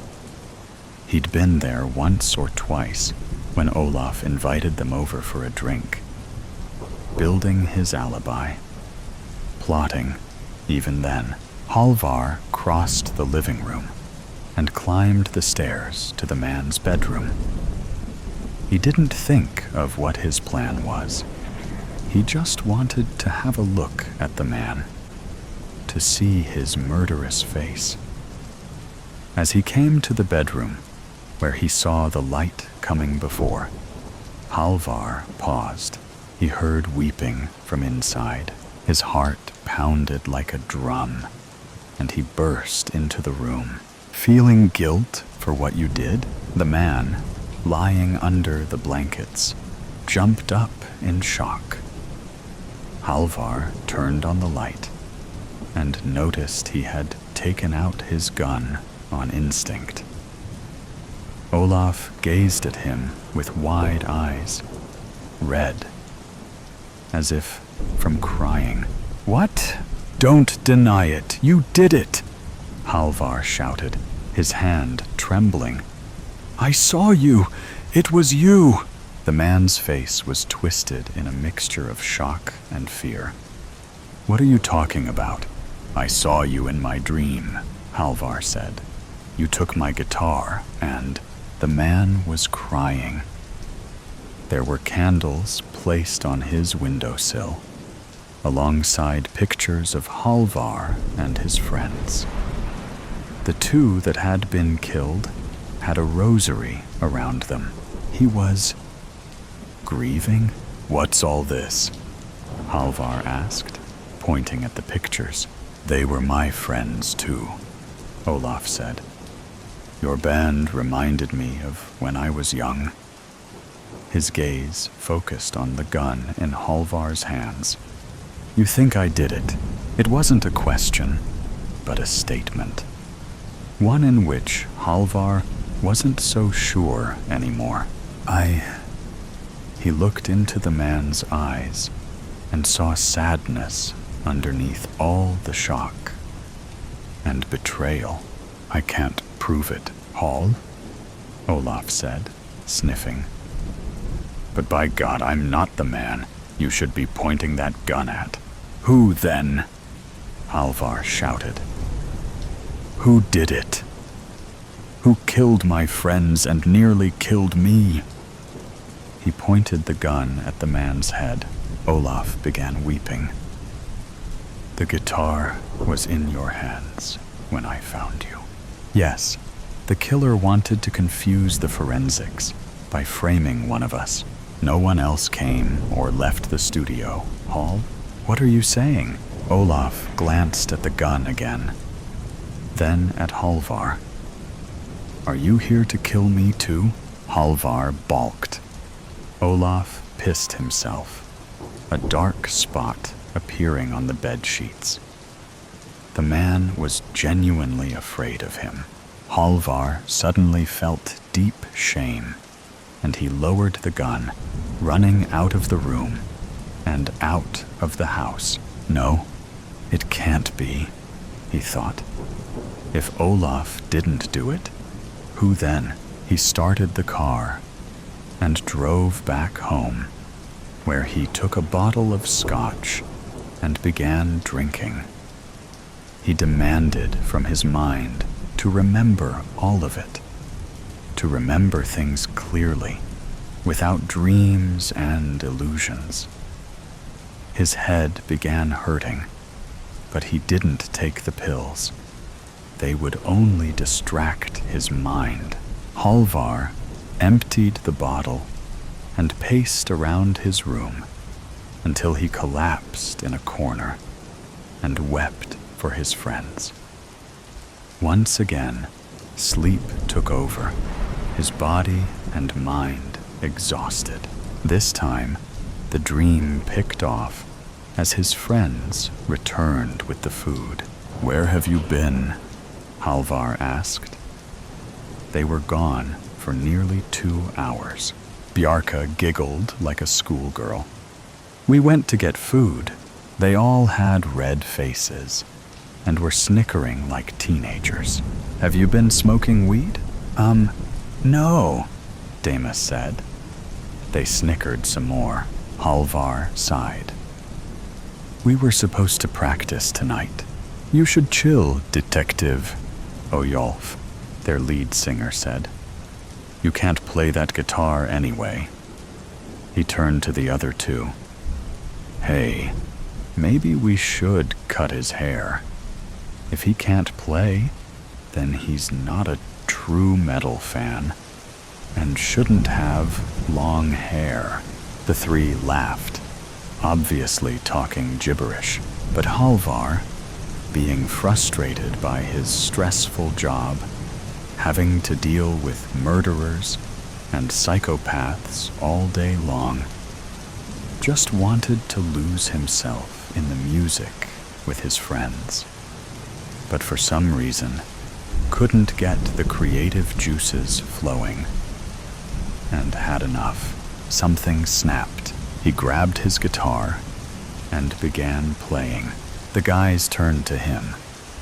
Whoa, look at Hall. He's on fire. Halvar played the solo with fury. He struck every note on the spot. Yeah, man, that's the thing. Then he came to the hard part. He followed Olaf's instructions and sailed through it, racing to the finale. Seems Hall's been practicing while we were smoking. Halvar's muscles tensed as he got to where he always failed. He struck the notes, one by one, the pick flying over the strings. But his fury was too much. He broke a string, and the guys giggled. Halvar smacked Bjarka straight in his laughing face with the guitar. The man fell over, like a chopped log. Then he hit Damus, who was too stoned to register what was going on. Halvar repeatedly hit the man's head until it cracked, and the guitar strings vibrated from the impact, playing a sinister echo. Olaf wanted to run away, but Halvar chopped him down by hitting his side first, and then smashing the man's head. Breathing heavily, feeling all his frustration boiling in him, Halvar screamed and headbanged into the guitar's body repeatedly until he collapsed to the floor, unconscious. The dream shifted outside himself, and he could see Olaf stumbling upon the aftermath. Mortified, Halvar jumped up on his feet as the doorbell rang. His fists were clenched, as though he still held the guitar, and he breathed heavily, confused. He was at home. He just woke up from a dream. Someone was at the door. Did I really kill them? Halvar ran a hand through his sweaty hair and walked to the door. He took one deep breath and opened it. It was Sigfrida, with 2 other officers by her side, Halvar's colleagues. "Hall?" she said, her voice painful. "Yeah?" he groaned. Bjarka woke up. "We have some questions. The plunderer's bank robbery and waltzing have a lot in common. Both have defined rhythms, and they're better with a partner." After waiting my turn, like an everyday customer, I handed my note and a paper sack to the blonde girl behind the counter while pulling back my sport coat to show her the butt of my pistol. The note read, "This is a robbery. Remain calm so no one gets hurt. Fill the sack from your drawer. Have a nice day." When she scanned my note, her eyes bulged and flicked from side to side.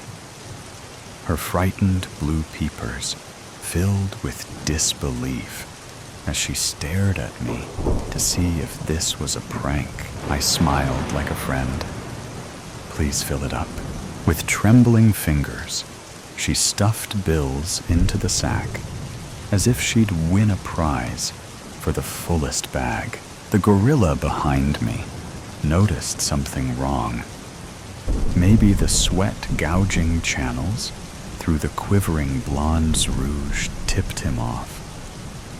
He grunted and grabbed me in a bear hug, pinning my arms. My marine training kicked in, and I stomped the arch of his foot with the sharp leather heel of my polished Oxfords. He winced and loosened his grip. This gave me enough slack to reach behind and twist his balls. He yipped like an injured puppy and let go, slowly sinking to the floor. The bank patrons turned to stare at the commotion. Unsure what was happening, I reached through the teller's wicket and yanked the half-filled sack of money from the blonde's jittery hands. As my assailant rolled on the floor, grabbing his crotch, one of the suits in the back reached for a phone. "Time to go." I strolled out of the bank before anyone attempted to jump me. Outside the bank, I wanted to run, but nothing attracts attention more than a man running from a bank with a bag in his hand. The alarm clanged, and I turned towards the bank like the other pedestrians, plastering a puzzled look on my face. A siren wailed in the distance. Sweat beaded my forehead, and I lengthened my strides short of a power walk.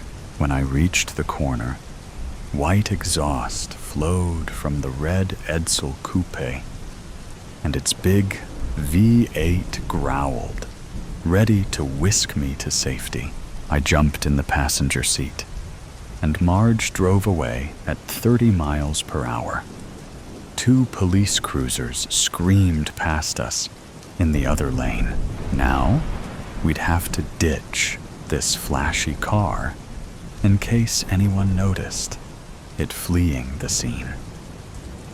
Marge and I have been robbing banks since I got out of the Marines in '53.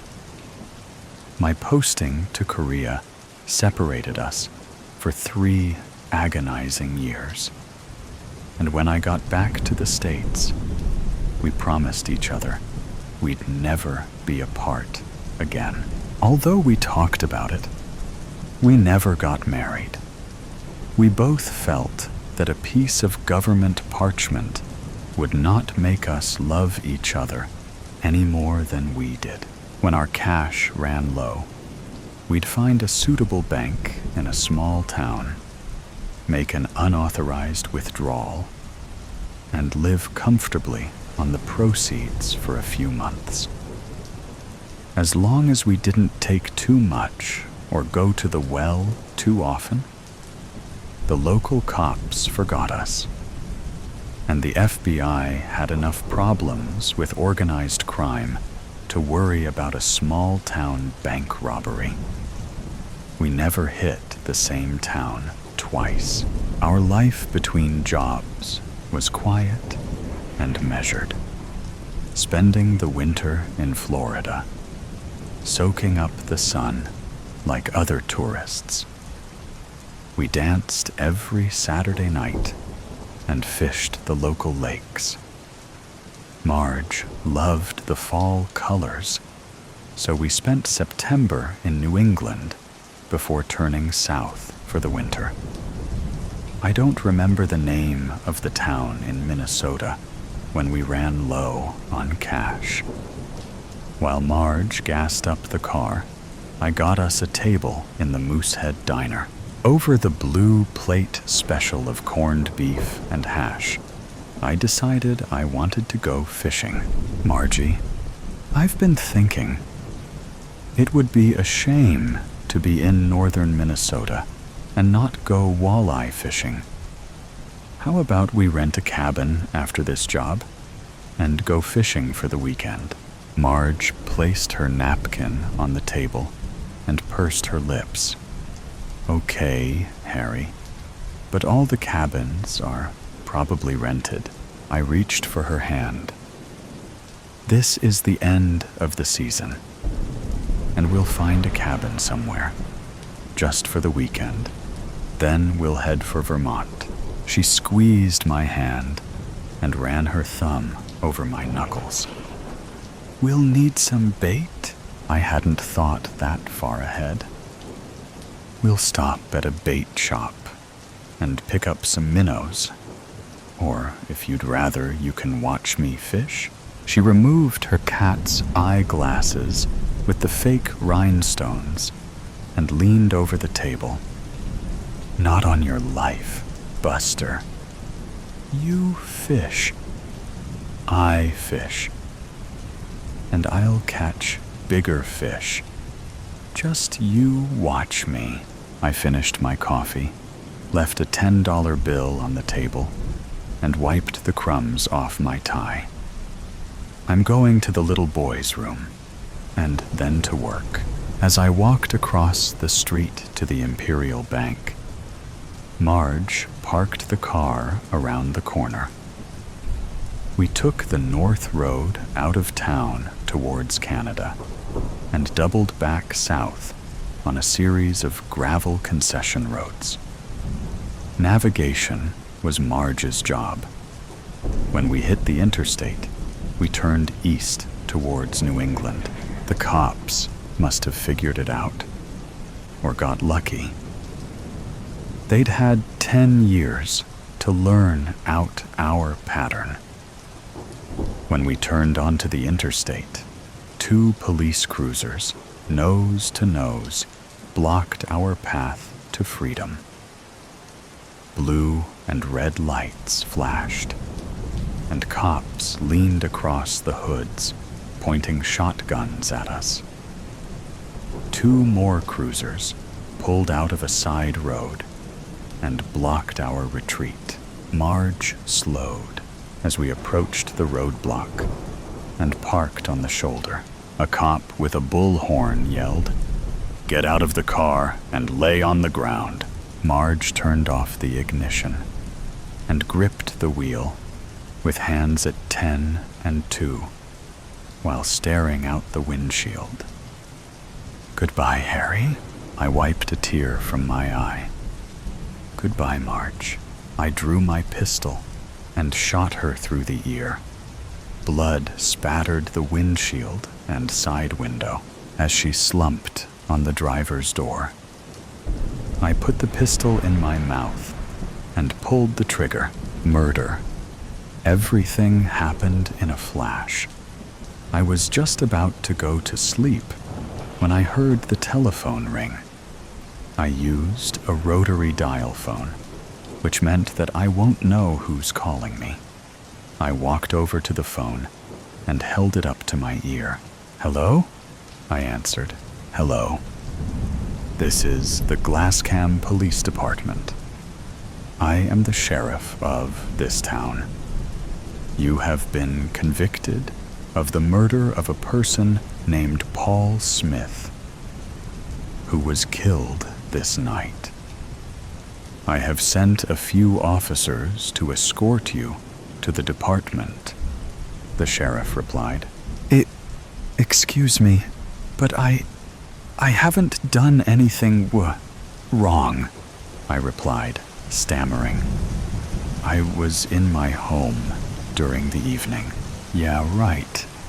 Tell that to the judge, kid," he said in a sarcastic tone. A knock on the door was heard a few moments later. As I opened the door, a swarm of officers piled into the room, some with guns facing at me. One of them, who I assumed was the chief of police, got a pair of handcuffs and tied them around my wrists. "You have the right to remain silent," said the chief. I tried telling him that I was innocent, but he said the same words that the sheriff said. What a coincidence, I thought to myself, as I was being taken to the back seat of the police car. I don't remember much after that. While I was in the car, I kept arguing that I was innocent, but the officers ignored me. My height and weight were taken after I got to the station, and I was placed in a small cell. It wasn't cozy at all. Just the life essentials were there. A bed, sink, and toilet. I was too weak and tired to stand, so I started to lie on the bed, starting to drift into my sleep. I woke up to the sound of an officer opening my cell. I got up and was put in handcuffs again. He told me I was going to a trial. I had no lawyer, so they just gave me one.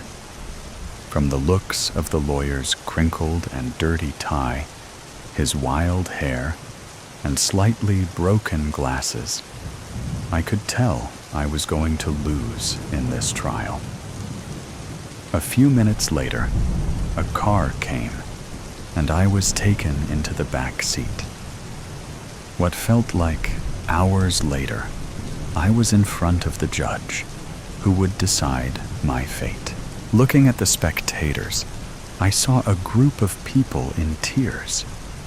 I assumed they were the victims' parents. They saw me looking in their direction. They scowled at me and turned their heads in disgust. I couldn't take it. For all my life, I have never made any mistakes, so it would be unreasonable if I was accused of murder. Thinking about this made my head spin. After my testimony and the lawyer's argument with the victim's family's lawyer, it was time for the jury to decide. A few minutes later, the judge said the final statement of the trial. I only remembered a little bit. The accused, James Johnson, proven guilty, with no chance of parole, no chance of bail, can only be released until further evidence is discovered. This mumbo-jumbo is gonna take forever. Let's get to the point. James Johnson will serve a life sentence. Then the gavel was heard. Snug fit? The officers joked when I finished switching my shirt and pants to the ugly, bright orange prison uniforms. Cell number 13 was where I was headed, just when I thought I had the chance to be released. The number 13 blocks the tunnel of hope, I thought to myself in a saddened tone. I wanted to prove everyone wrong, especially my friends, family, and the victim's family. But now, that chance was disappearing every second I was in this building. My family came to visit every so often. Mother and my 23-year-old brother came to visit me every day. Father died when I was 12, a few years after my brother was born. Mother always told me that I was going to be proven innocent.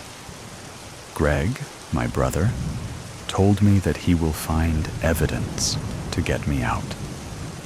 I chuckled.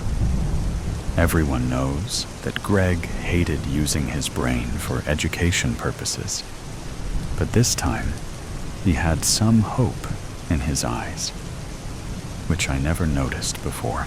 Being beaten up by other prisoners took some time being used to. The food there was the worst. I couldn't be somewhere without at least one person watching me. But most of the time, it was the prisoners looking for a fight. One day, I couldn't take it anymore. That day when my family visited, I asked them that I didn't like staying here anymore. Just a little while longer, Mother said with hope.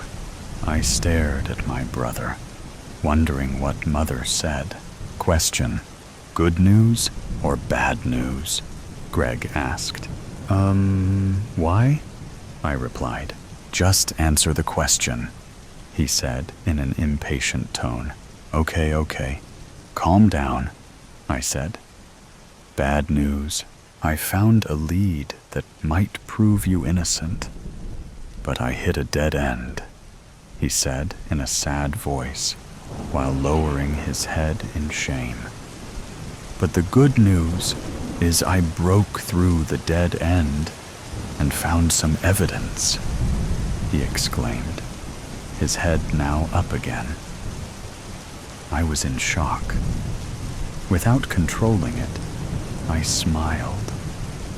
It was so goofy that Mother started to laugh, but in a hushed voice. My brother tried holding his laugh in, but he couldn't stop the burst that almost made him fall off his chair. Your court trial will begin tomorrow, he said. For the rest of the day, the thought of leaving this place made my heart feel warm. The day passed by without me even knowing it. Before sleeping, the thought struck me. What if the evidence doesn't work? Or the evidence proves me guilty again, I thought, before drifting to sleep. The next morning, I got up in a hopeful mood. The trial begins in about an hour. I quickly got ready and was taken into the court. I saw Mother, Greg, and the victim's family there. The victim's family was in a sour mood. I guess they were angry because, in their point of view, the murderer of their son was going to testify again, saying that he was innocent after being proven guilty. When Greg's evidence was in the spotlight, I thought that this might actually work. It showed that I was in my house the whole time during the murder. It showed what I did on that device during that time, which was mostly binge-watching a series. After the evidence was shown, the jury made their decision and passed it to the judge. The judge read it out loud. The accused, James Johnson, had previously been proven guilty, had no chance of parole, no chance of bail, and could only be released until further evidence is discovered. But now the evidence has been found. The jury and I have reviewed it. The conclusion was made. The decision is, exclaimed the judge in a very dramatic and suspenseful moment. James Johnson is innocent. I was happier than ever, but didn't make any goofy grins this time. The victim's family nodded in sorrow and regret for making those rude faces at me. I was taken home, where familiar noises from the house and street filled me up with adrenaline. I walked out of the house and sat on the porch when I saw my family driving their car into the driveway. They hugged me and sat on the porch. We laughed and talked together as if nothing had happened. While enjoying ourselves, I started to ponder, what will I do next? My first case. Aurelia location. My office room, 14. 5. 21. So 900 a.m. I was sweating, not due to the heat. I was shivering, not because of the cold. It was all fear, nervousness. I saw myself in the mirror. My chocolatey brown skin glowed. My face seemed like a scared child. A woman in her 30s was standing at my door. Her face was pale, and her eyes were brimming. I felt Jack's presence in my room, so I tried to act normal. He touched my shoulders. Are you sure you can do this? I took a deep breath. Yes, I can. But actually, I wasn't confident. I let the woman inside my room. She said, my husband, Victor, wasn't picking up his phone. I checked his lab, and he was lying over there with blood all around. Please help me. I was noting everything in my diary. I looked up at her face again. So what's your good name? She whispered, Galena. I stared at her. So, ma'am, is your husband alive, or? Location, Chem Tech Lab, 14. 5. 2021, 09:45 a.m. He was there, lying lifeless on the floor in a pool of blood. We wore our rubber gloves. The lab was such a mess. Whoever did that was clever enough to leave no clue. Our team examined the body and sent it for post-mortem reports. Jack stared at me. I got closer to him. I got this note. He had it clutched in his hands. He patted me. Okay, continue. It wasn't a note. Rather, it was a page from some kid's counting book. There were few numbers circled in it, and most of the words he had written on the page were either blotted due to sweat or soaked in blood. There was something scribbled, and next to it was written in a terrible handwriting, "Feel." That did ring a bell. Jack peeped into the paper. "What is it?" I replied, "I guess it is feel, an archaic word for faithful, or maybe Fe is iron, Al is aluminum." Galena interrupted, "No, it's Felix Allen." I got curious. "Who's that?" She glared outside the window. "He's Victor's best friend, colleague, 10 years younger to him." Below that, there was blood, and the only thing I could read in between, that was Nikum. "And Veer?" Jack asked. "Aura, what is Nikum?" I took my eyes off the paper. Probably it's a surname. One of my classmates had it. I moved to the surveillance room. Galena followed me.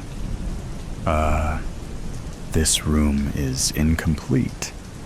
There's nothing to check here, lady. Victor hasn't installed the cameras yet." After sealing the area, we met the watchman. "Sir, you were supposed to be on duty last night." He nodded his head. "Yes, ma'am." I walked closer to him. So what seemed unusual last night?" He replied, "Nothing of that sort, ma'am. As usual, Victor, Sir, and Felix had a terrible fight. And yes, he was the only one who came here last night. He tried to avoid eye contact with me." Galena came up. "Victor and Felix fighting with each other doesn't surprise me." And she went away. Location: my office room, 14/5/2021, 3:00 p.m. I slowly asked, "Jack, how was I doing yesterday?" He chuckled. "Like how beginners do." The post-mortem report arrived. Jack glanced at me. "Aura, what does the report say?" I responded, "Nothing unusual. Cause of death is hemorrhage. Time of death is 02:47 a.m. He sat beside me. "What did you derive from the bizarre note?" I took a sip of my coffee. I've given the note to Elena to find out the order of numbers he circled. Through the past ink detector, Elena entered the room with her usual radiant smile. "Here you go, Aura." I and Jack peeped into it. The numbers he circled were 66, 57, 7, 8, 74, 68. I made funky faces. "What is this? Probably this guy went nuts." before he died. Jack stared at me. The only one who's going nuts is you. Listen, beginner. See, there are 10 digits. Probably this is a phone number. Unable to control my curiosity, I dialed the number to check. It said, "This is Felix. I'm busy. Leave a voice message." I felt so embarrassed, even though it was my first case. Location: Felix's house, 15/5/2021, 8 a.m. I knocked at the door. I was nervous, excited, and don't know what else. The door opened. A man, probably in his 50s, stood there.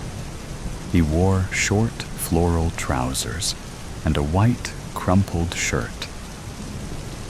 "May I know who's this?" I beamed. "I'm Aurelia. Don't you remember me, Uncle? I'm Felix's college friend." He smiled back. "Yes, I do. Look, girl, you've grown up." I chuckled. Felix was in his room. And what surprised me was the room consisted of both Akara Nikom and Dylan Ower. I felt like it was turning from an investigation to a reunion party. Felix was too in shock. A positive shock. He hugged me. "Oh my God, this day is too good." A few minutes ago, I was telling these guys how upset I am for you weren't here, and he asked me to take a seat. "I'll get you something to eat. By the way, Dylan and Akara got married. You know? They're working with us." I reminded myself I had some work over there. I went inside Felix's kitchen. "Phil, would you mind if I stay here with you tonight? I need to talk something in private." He beamed. "Yeah, sure." He got too excited. Back in his room, I looked all around. Akara said, "So how's life going for you?" I chuckled. "Oh, it's crazy. What about you guys? What are you guys working on?" Akara replied, This project is supposed to be confidential. I joined this group just last week, as soon as I got married to Dylan. He is the one who introduced this to me. I owe him a lot." Dylan chuckled. "Don't mention it, girl." Everybody in the room had wide smiles. Location: Felix's house, 15/5/2021, 10:00 a.m. The day was almost over. Dylan and Akara had left. I felt butterflies in my stomach. Felix was so happy. I was afraid what I had in stock for him would blow away his sunshine like a smile. But on the other hand, what if he turns out to be a venomous snake? What if he was the culprit? All such thoughts were passing in my mind. He sat close to me. "Hey, I too have a lot to talk with you. Where should we start from?" I frowned. "Why are you whispering?" He looked embarrassed. I don't know." And he pulled himself a little bit farther from me. We stared at each other for a second, and then he started. "You used to say you wanted to become a detective. Did that happen?" I sighed. Coming to that point, I am a detective now, and I'm extremely sorry to tell you that Hector is dead. He chuckled. Come on. Your pranks are seriously outdated. I was gonna say that you've changed, but you're still the same. I showed him my ID. Phil, I'm serious. Your friend died day before yesterday. Tears started to drip from his eyes. Are you serious? I nodded my head. A minute later, I asked him, how frequently did you and Victor fight? He softly said, I need a break. And he went off to the balcony and wandered. He came back. I repeated the question. He sighed. Every time we met, we used to fight a bit. Sometimes for fun, and the other times seriously. But the last time wasn't my fault. He was the one who slashed his knife at me. He pulled his shirt to show his blood-stained bandage on his stomach. When I started bleeding, I left the room shouting at him. I stared at him. So, you mean to say you did nothing when he slashed the knife at you? He went on weeping. I had stopped talking to him for a week. And then that day, I went to sort out our issue. And he did this to me. I bit my lips. The watchman heard you guys fighting. He said you were the only one who met him last night. His eyes reflected fear. I don't remember seeing any watchmen over there.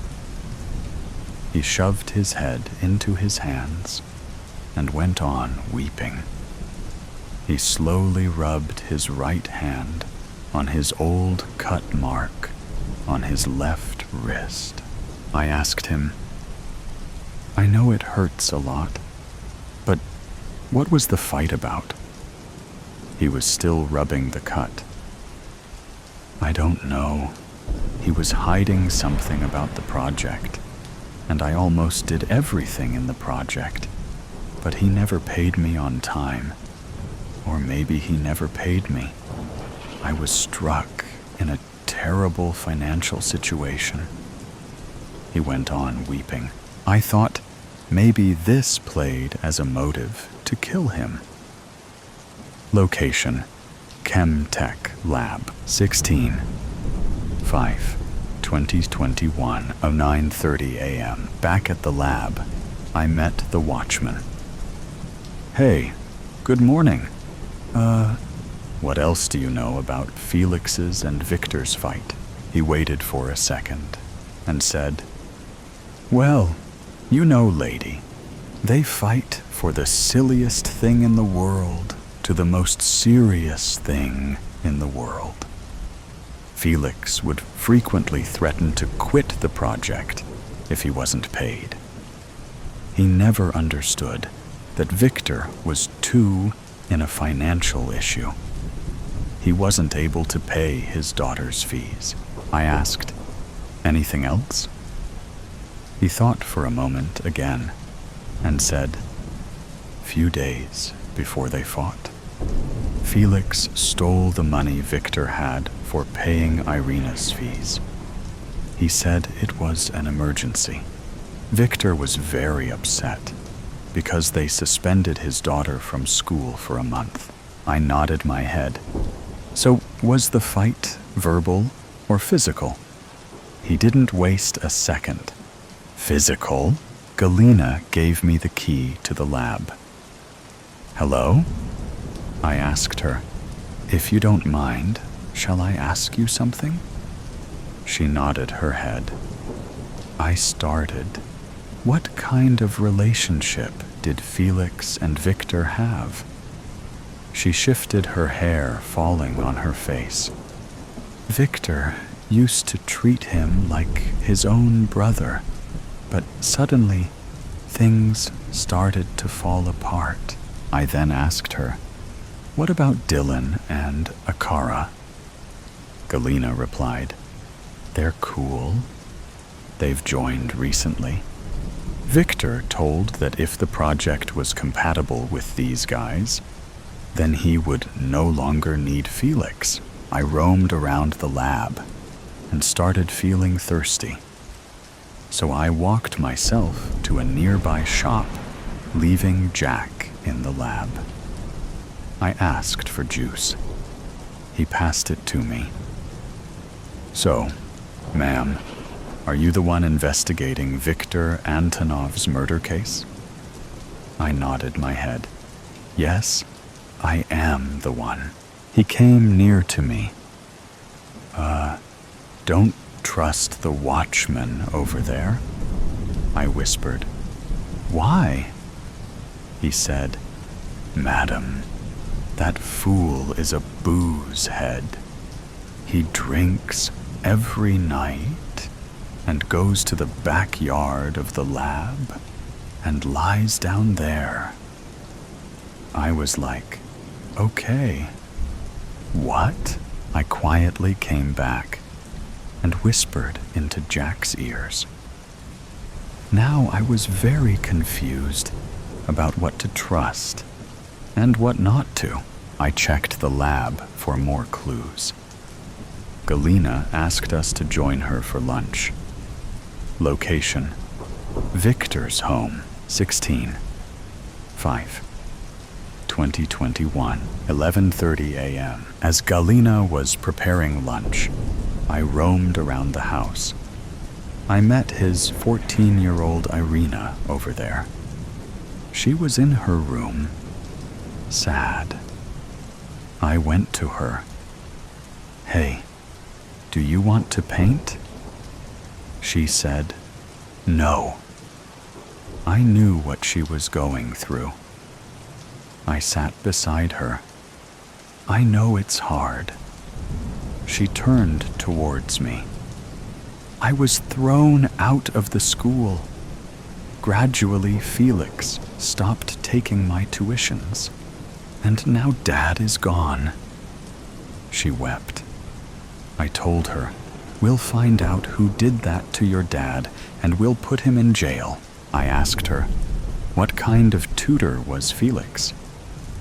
She blushed. "Who? Felix? He was great. He used to take my math tuitions. I don't know. The last few days when he took my tuitions, his eyes were red, and he was pretty distracted.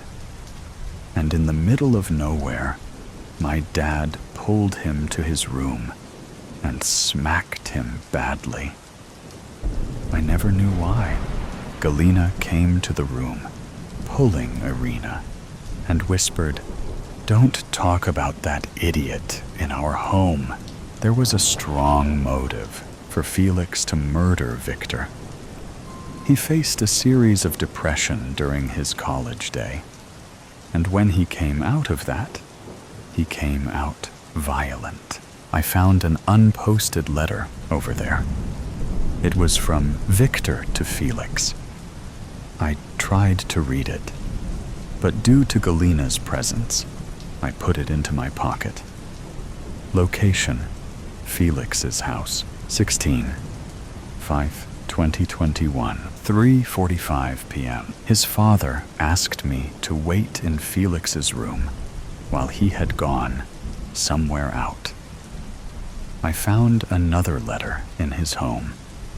This was probably 2 months old. I took both of the letters and read them. It was written in 50% English and 50% Russian. The Russian part was written in English fonts. There was nothing new, while the whole letter said that he was sorry for what he did. There was nothing he could do to help Felix. But the last 2 lines struck me. It said, "Never nikom, mene ochen zal, Don't trust anyone. I'm really sorry. I tried to match it with the note clutched in his hand. It was never Akra Nikom or Dylan Ower, with only half of the spelling visible. But I felt, if he had mentioned it in this note too, did that mean Victor was gonna take revenge for his murder with that note?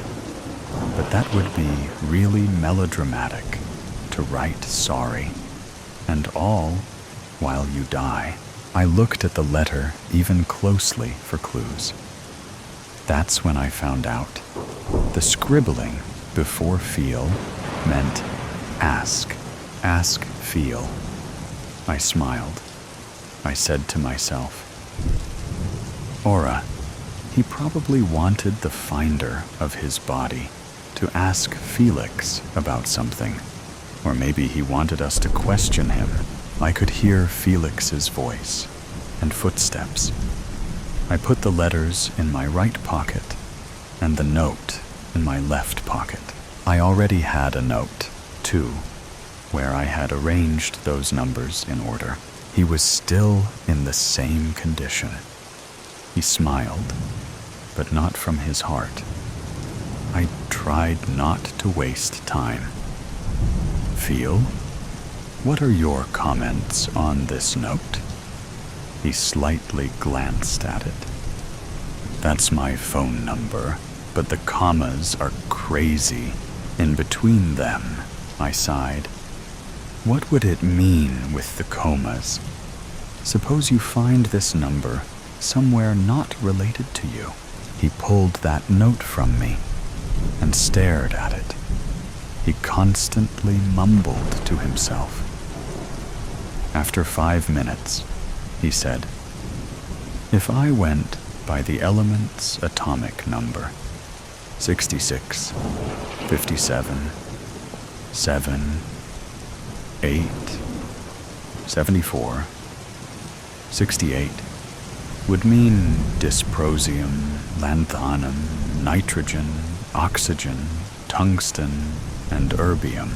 I stared at him. And if we go by its symbols, then Di-La-N-O-W-R. His eyes were filled with horror. Jack called me. Hey, Aura, Achara is murdered. She just died a few minutes ago in my arms and told me. I interrupted. I know the rest.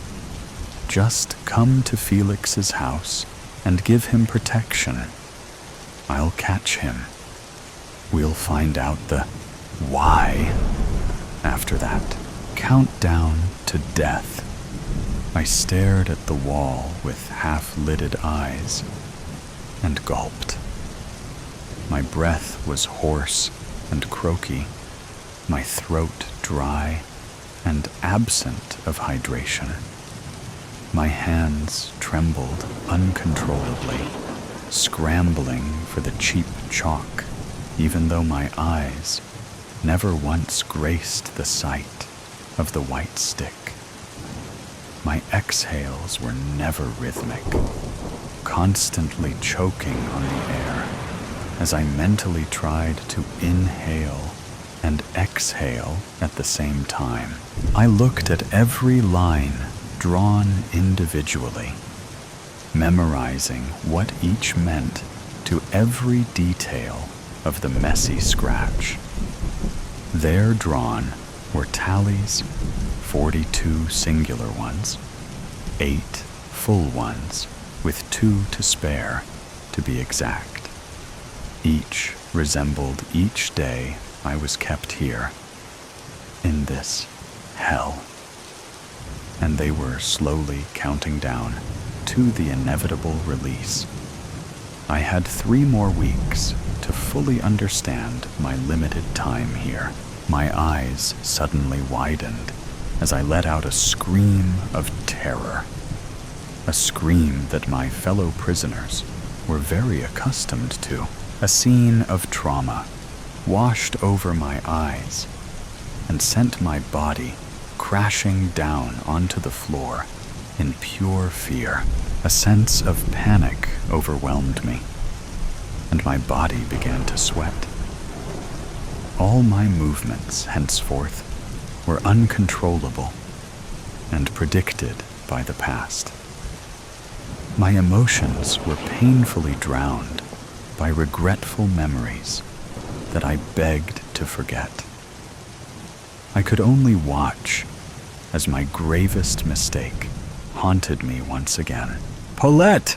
a gruff voice called, alerting me and distracting me from my duties.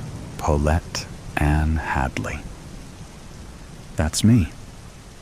Short blue hair and matching piercing eyes. I'd dream about how they held the essence of the pure sky. But those thoughts were the only fantasies that I used to distract me from the life that I dreaded so much.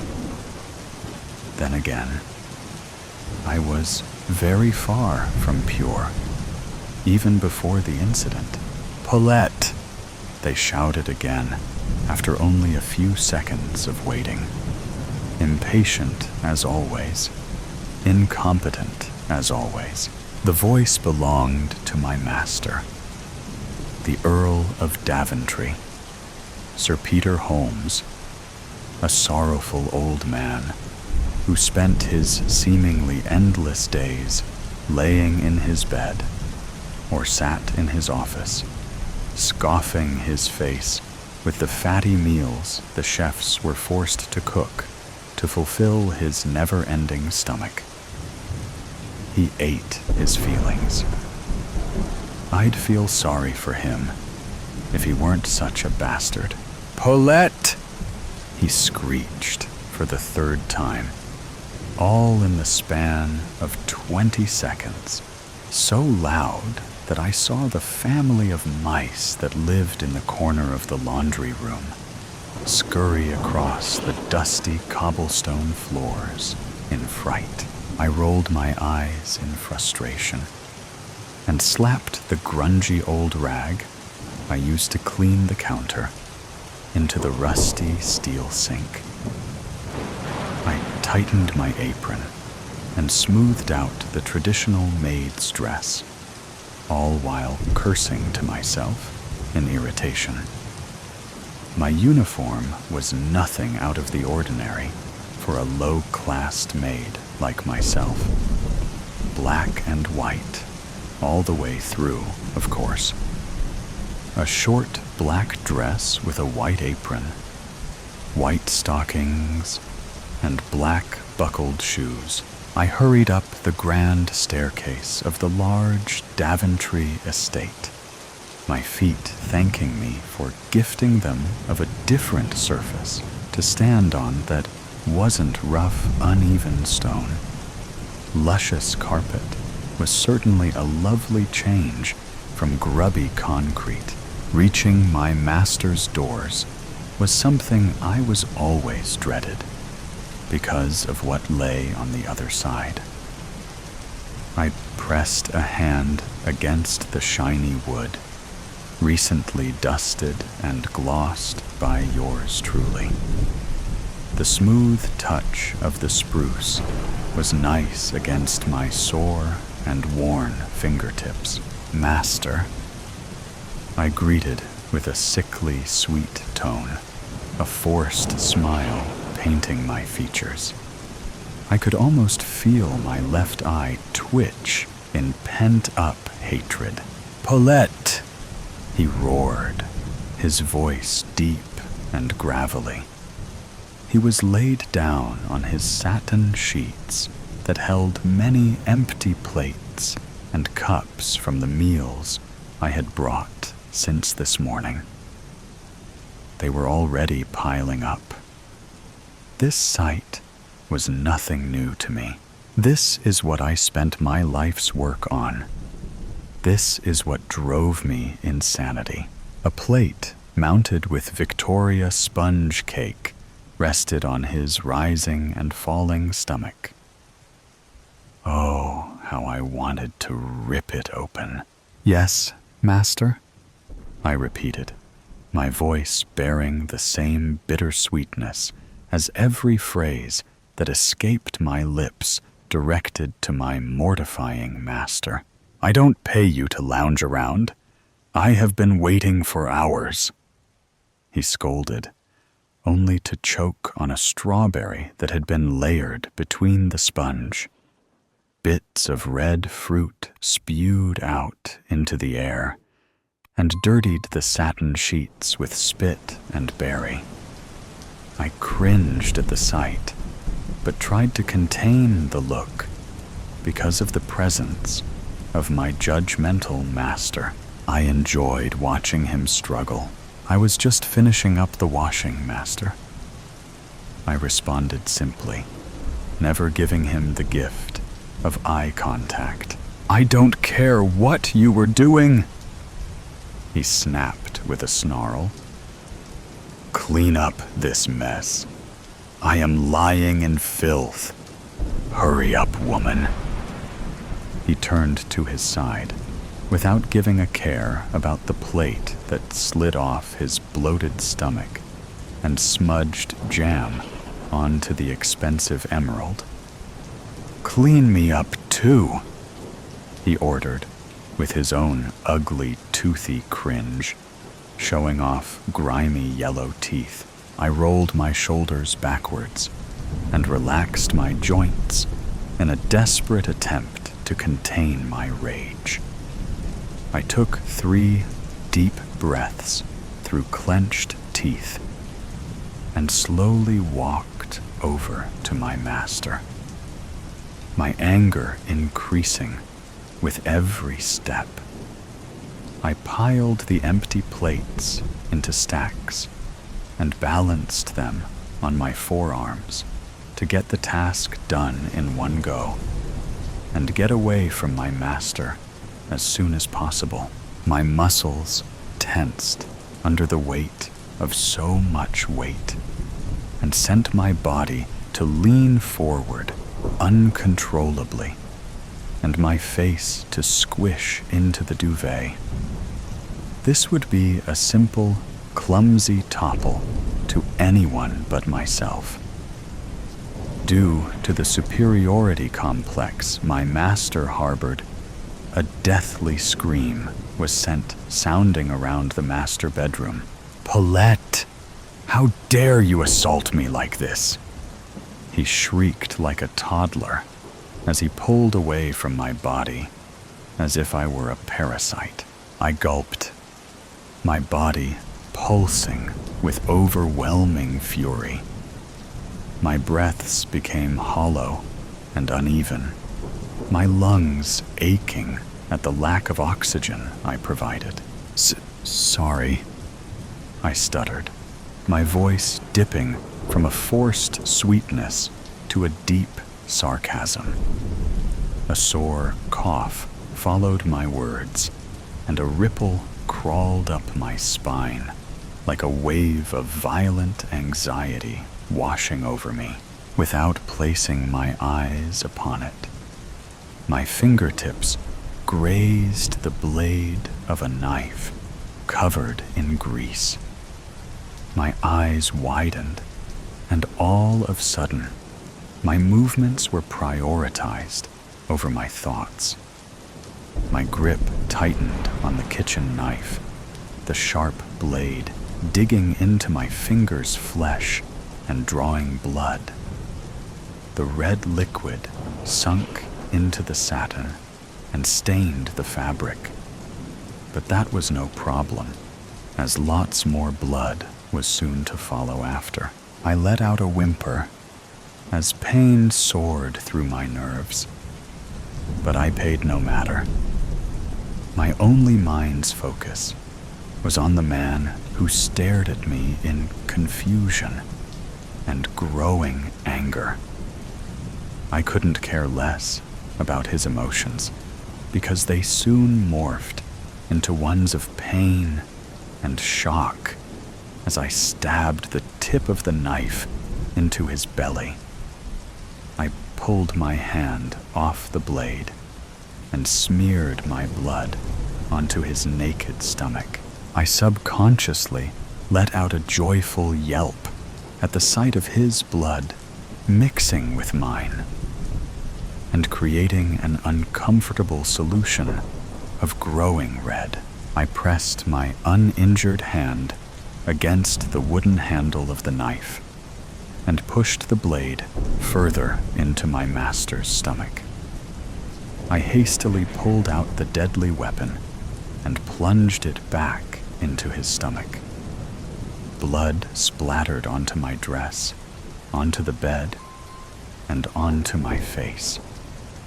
I repeated this sequence several times, the knife constantly going in and out of the body and splashing blood. With every cut, more blood seeped and deepened the stain on my usually perfectly clean apron.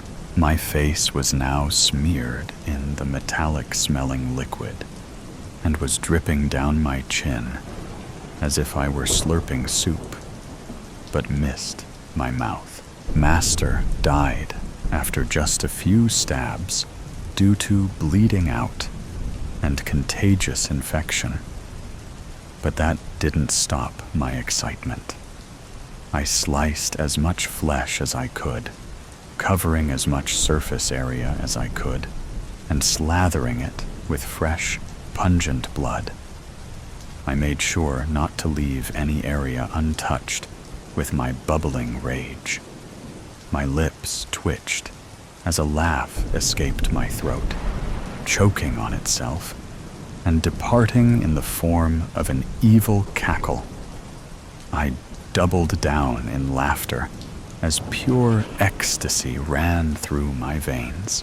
I bounced on the expensive bed and headed towards the limp head of my master.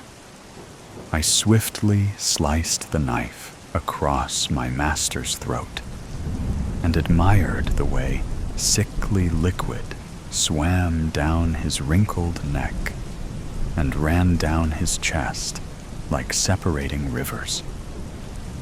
That blood quickly melded with that of his stomach and made a pool that looked like it had originated from the depths of hell itself. I twirled on the bed, never minding my steps that prodded into my master's corpse. The authorities arrived before I had taken my leave, and I was seized before I could flee. I was captured before I could even reminisce my actions. I was taken to Egan Prison and remained there till my death. 3 months to be exact. It was not a natural death, but a chosen one, confirmed by those who didn't even know me. I let out a gasp as the walls of my cell reappeared around me, and the touch of the cold concrete floor returned to my fingertips. My eyes widened as I took sight of the clean wall in front of me. They were gone. My tallies were gone. I let out a cough and a choke. "Help! Help!" I screamed, throwing myself at the wall and slamming a fist upon it in distress. "They're gone. They're gone. Who did this?" I demanded, punching the wall and watching blood draw my knuckles and splatter onto the gray. "Your day has come, Hadley. You're finally free." A voice mused, their tone echoing throughout my secluded cell. "What?" I gaped, blinking like a confused dog. "Free? Well, free from life, of course." They chuckled maliciously, taunting me with their freedom. I chose not to turn towards the guard that addressed me so rudely. my eyes continuously trained on the blank wall in front of me. I have a few more weeks. I don't want to die. I cried out, tears brimming my eyes and blurring my vision. Should have thought about that before you killed a man. The guard glared, pulling open the door of my cell and approaching me with handcuffs. I pressed my back against the wall, but there was no escaping death. I was quickly seized and yanked down the hallway, past my fellow death row inmates. I hung my head low, hair shadowing my eyes and creating an eerie effect. My breaths were loud as anxiety built up inside of me. A panic attack approaching at a tremendous speed that I wished to slow down. I stumbled over my footing several times, each one getting more clumsy and emotional. By now, tears were streaming down my cheeks and creating thin lines of cleanliness that contrasted with the dirt and grime that littered my flesh. I did nothing to stop the loud sobs that slipped through my trembling and muttering lips, weeping as dread and hysteria flowed through every pore. We soon reached a standstill where I was forced into a chair. I stared into vicious brown eyes that reflected my own teary ones. They held no sympathy or remorse, just a simple hue of cheek. I inhaled and exhaled harshly, every breath increasing in volume, mass, and sound. Leather-worn straps were tightened over my wrists and ankles, and a rusty metal brace was placed firmly at my temples. Fear soared through my veins like rockets. I pulled and struggled against my restraints that were quickly cutting off my blood flow. I let out screams for mercy, but they went unheard. Let me go, please. It's not my time. I have weeks. I can't die, I wailed, shaking my head violently in a weak attempt to get rid of the brace that held me so firmly. A loud slap sounded throughout the dimly lit room.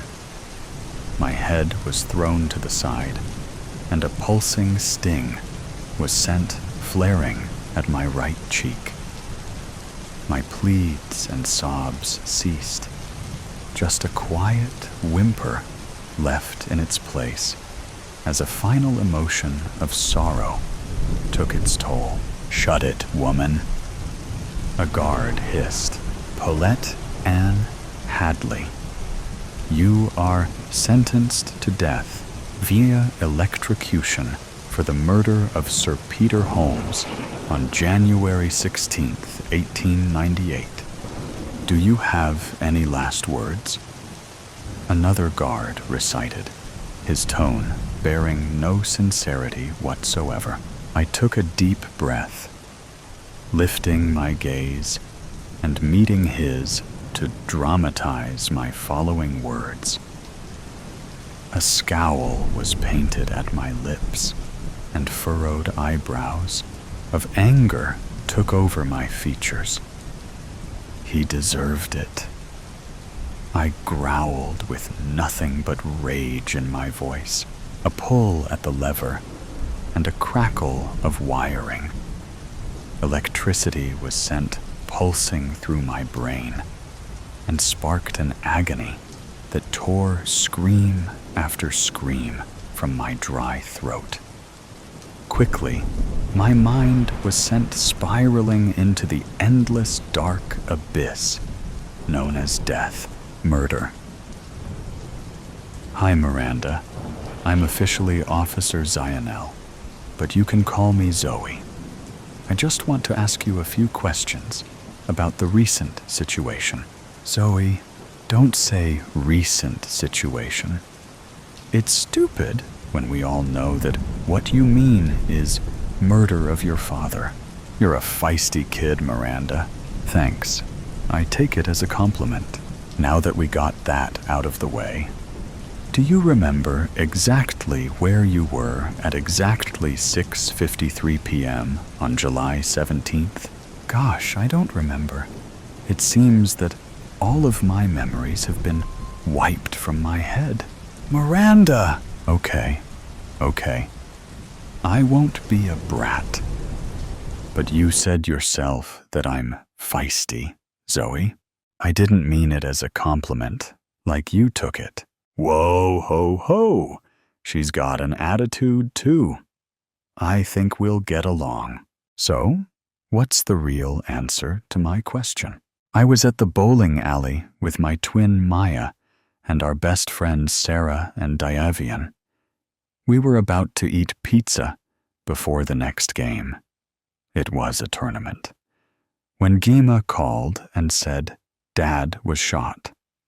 Long story short, me and Maya left before we could finish the tournament, and our friends lost. That's what Maya said. But who's Gma? Maya mentioned a grandma, but not a Gma. Oh, right. Maya calls our grandma, but I call her Gma. That's what I called her when I was little, and I couldn't say grandma, and it stuck. All right. How did your grandmother know that your father was hit? She went over to our house to drop off some books that I had left at her house.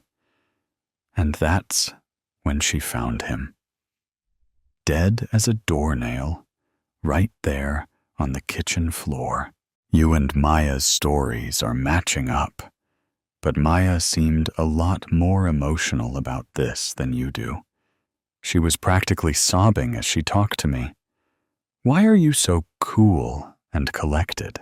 Zoe, do you seriously not realize that Dad is not Maya and I real dad? That one left us before we were born. Don't have a clue where he's at. When Mama married Rob, Maya warmed up to him immediately. I was not so cooperative. I've never been close to him. Yeah, he's always been there for me, but he never, and will never, now, become a father to me.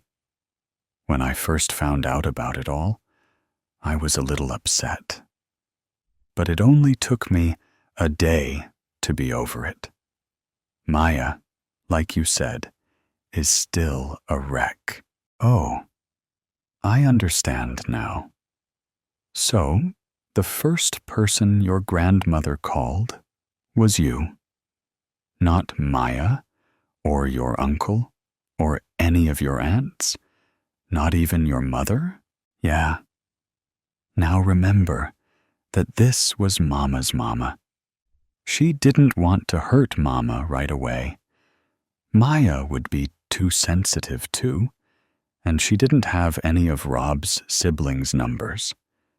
So, the first one she called was me. Simple as that.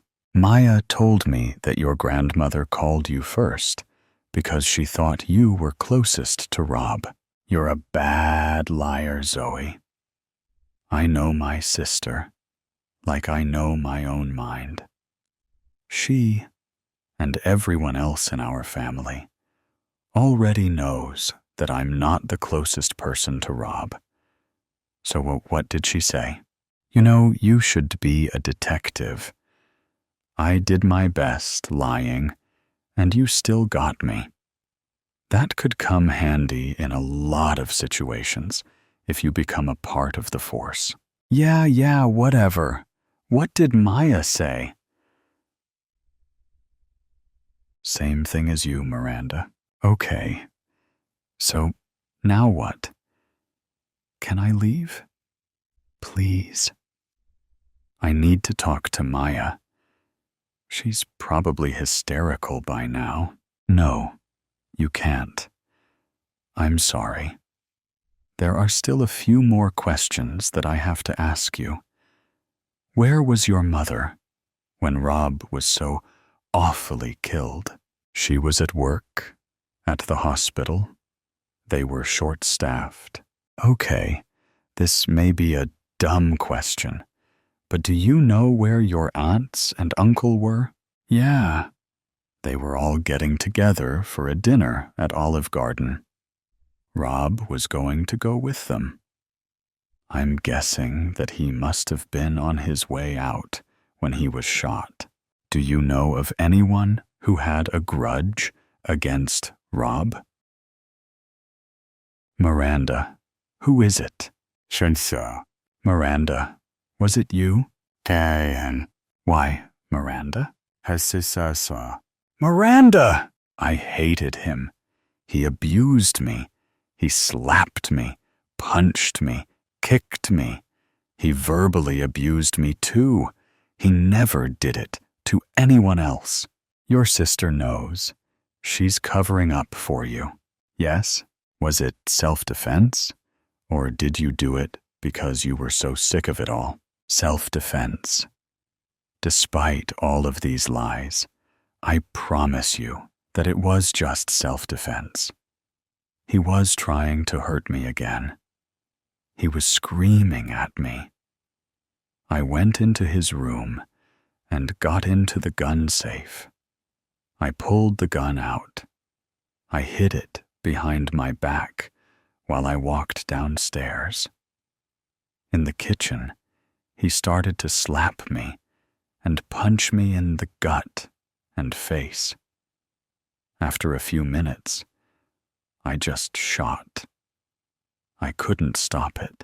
It is possible for us to prove that, so you wouldn't be put in juvie.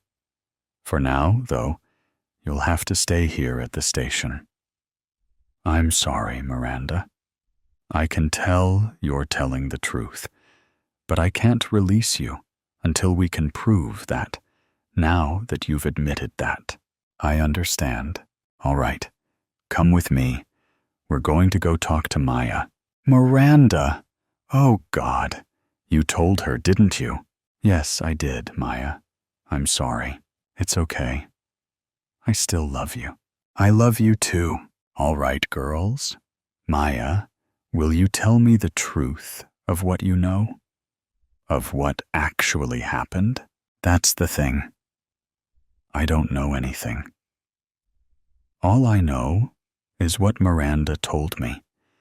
She shot Rob because he was trying to hurt her again. Then she came to the bowling alley to play in a tournament. That part of our story was true. Okay. I'm going to call your mother to pick you up, Maya. Miranda, you stay with her until I come back. Okay, all right.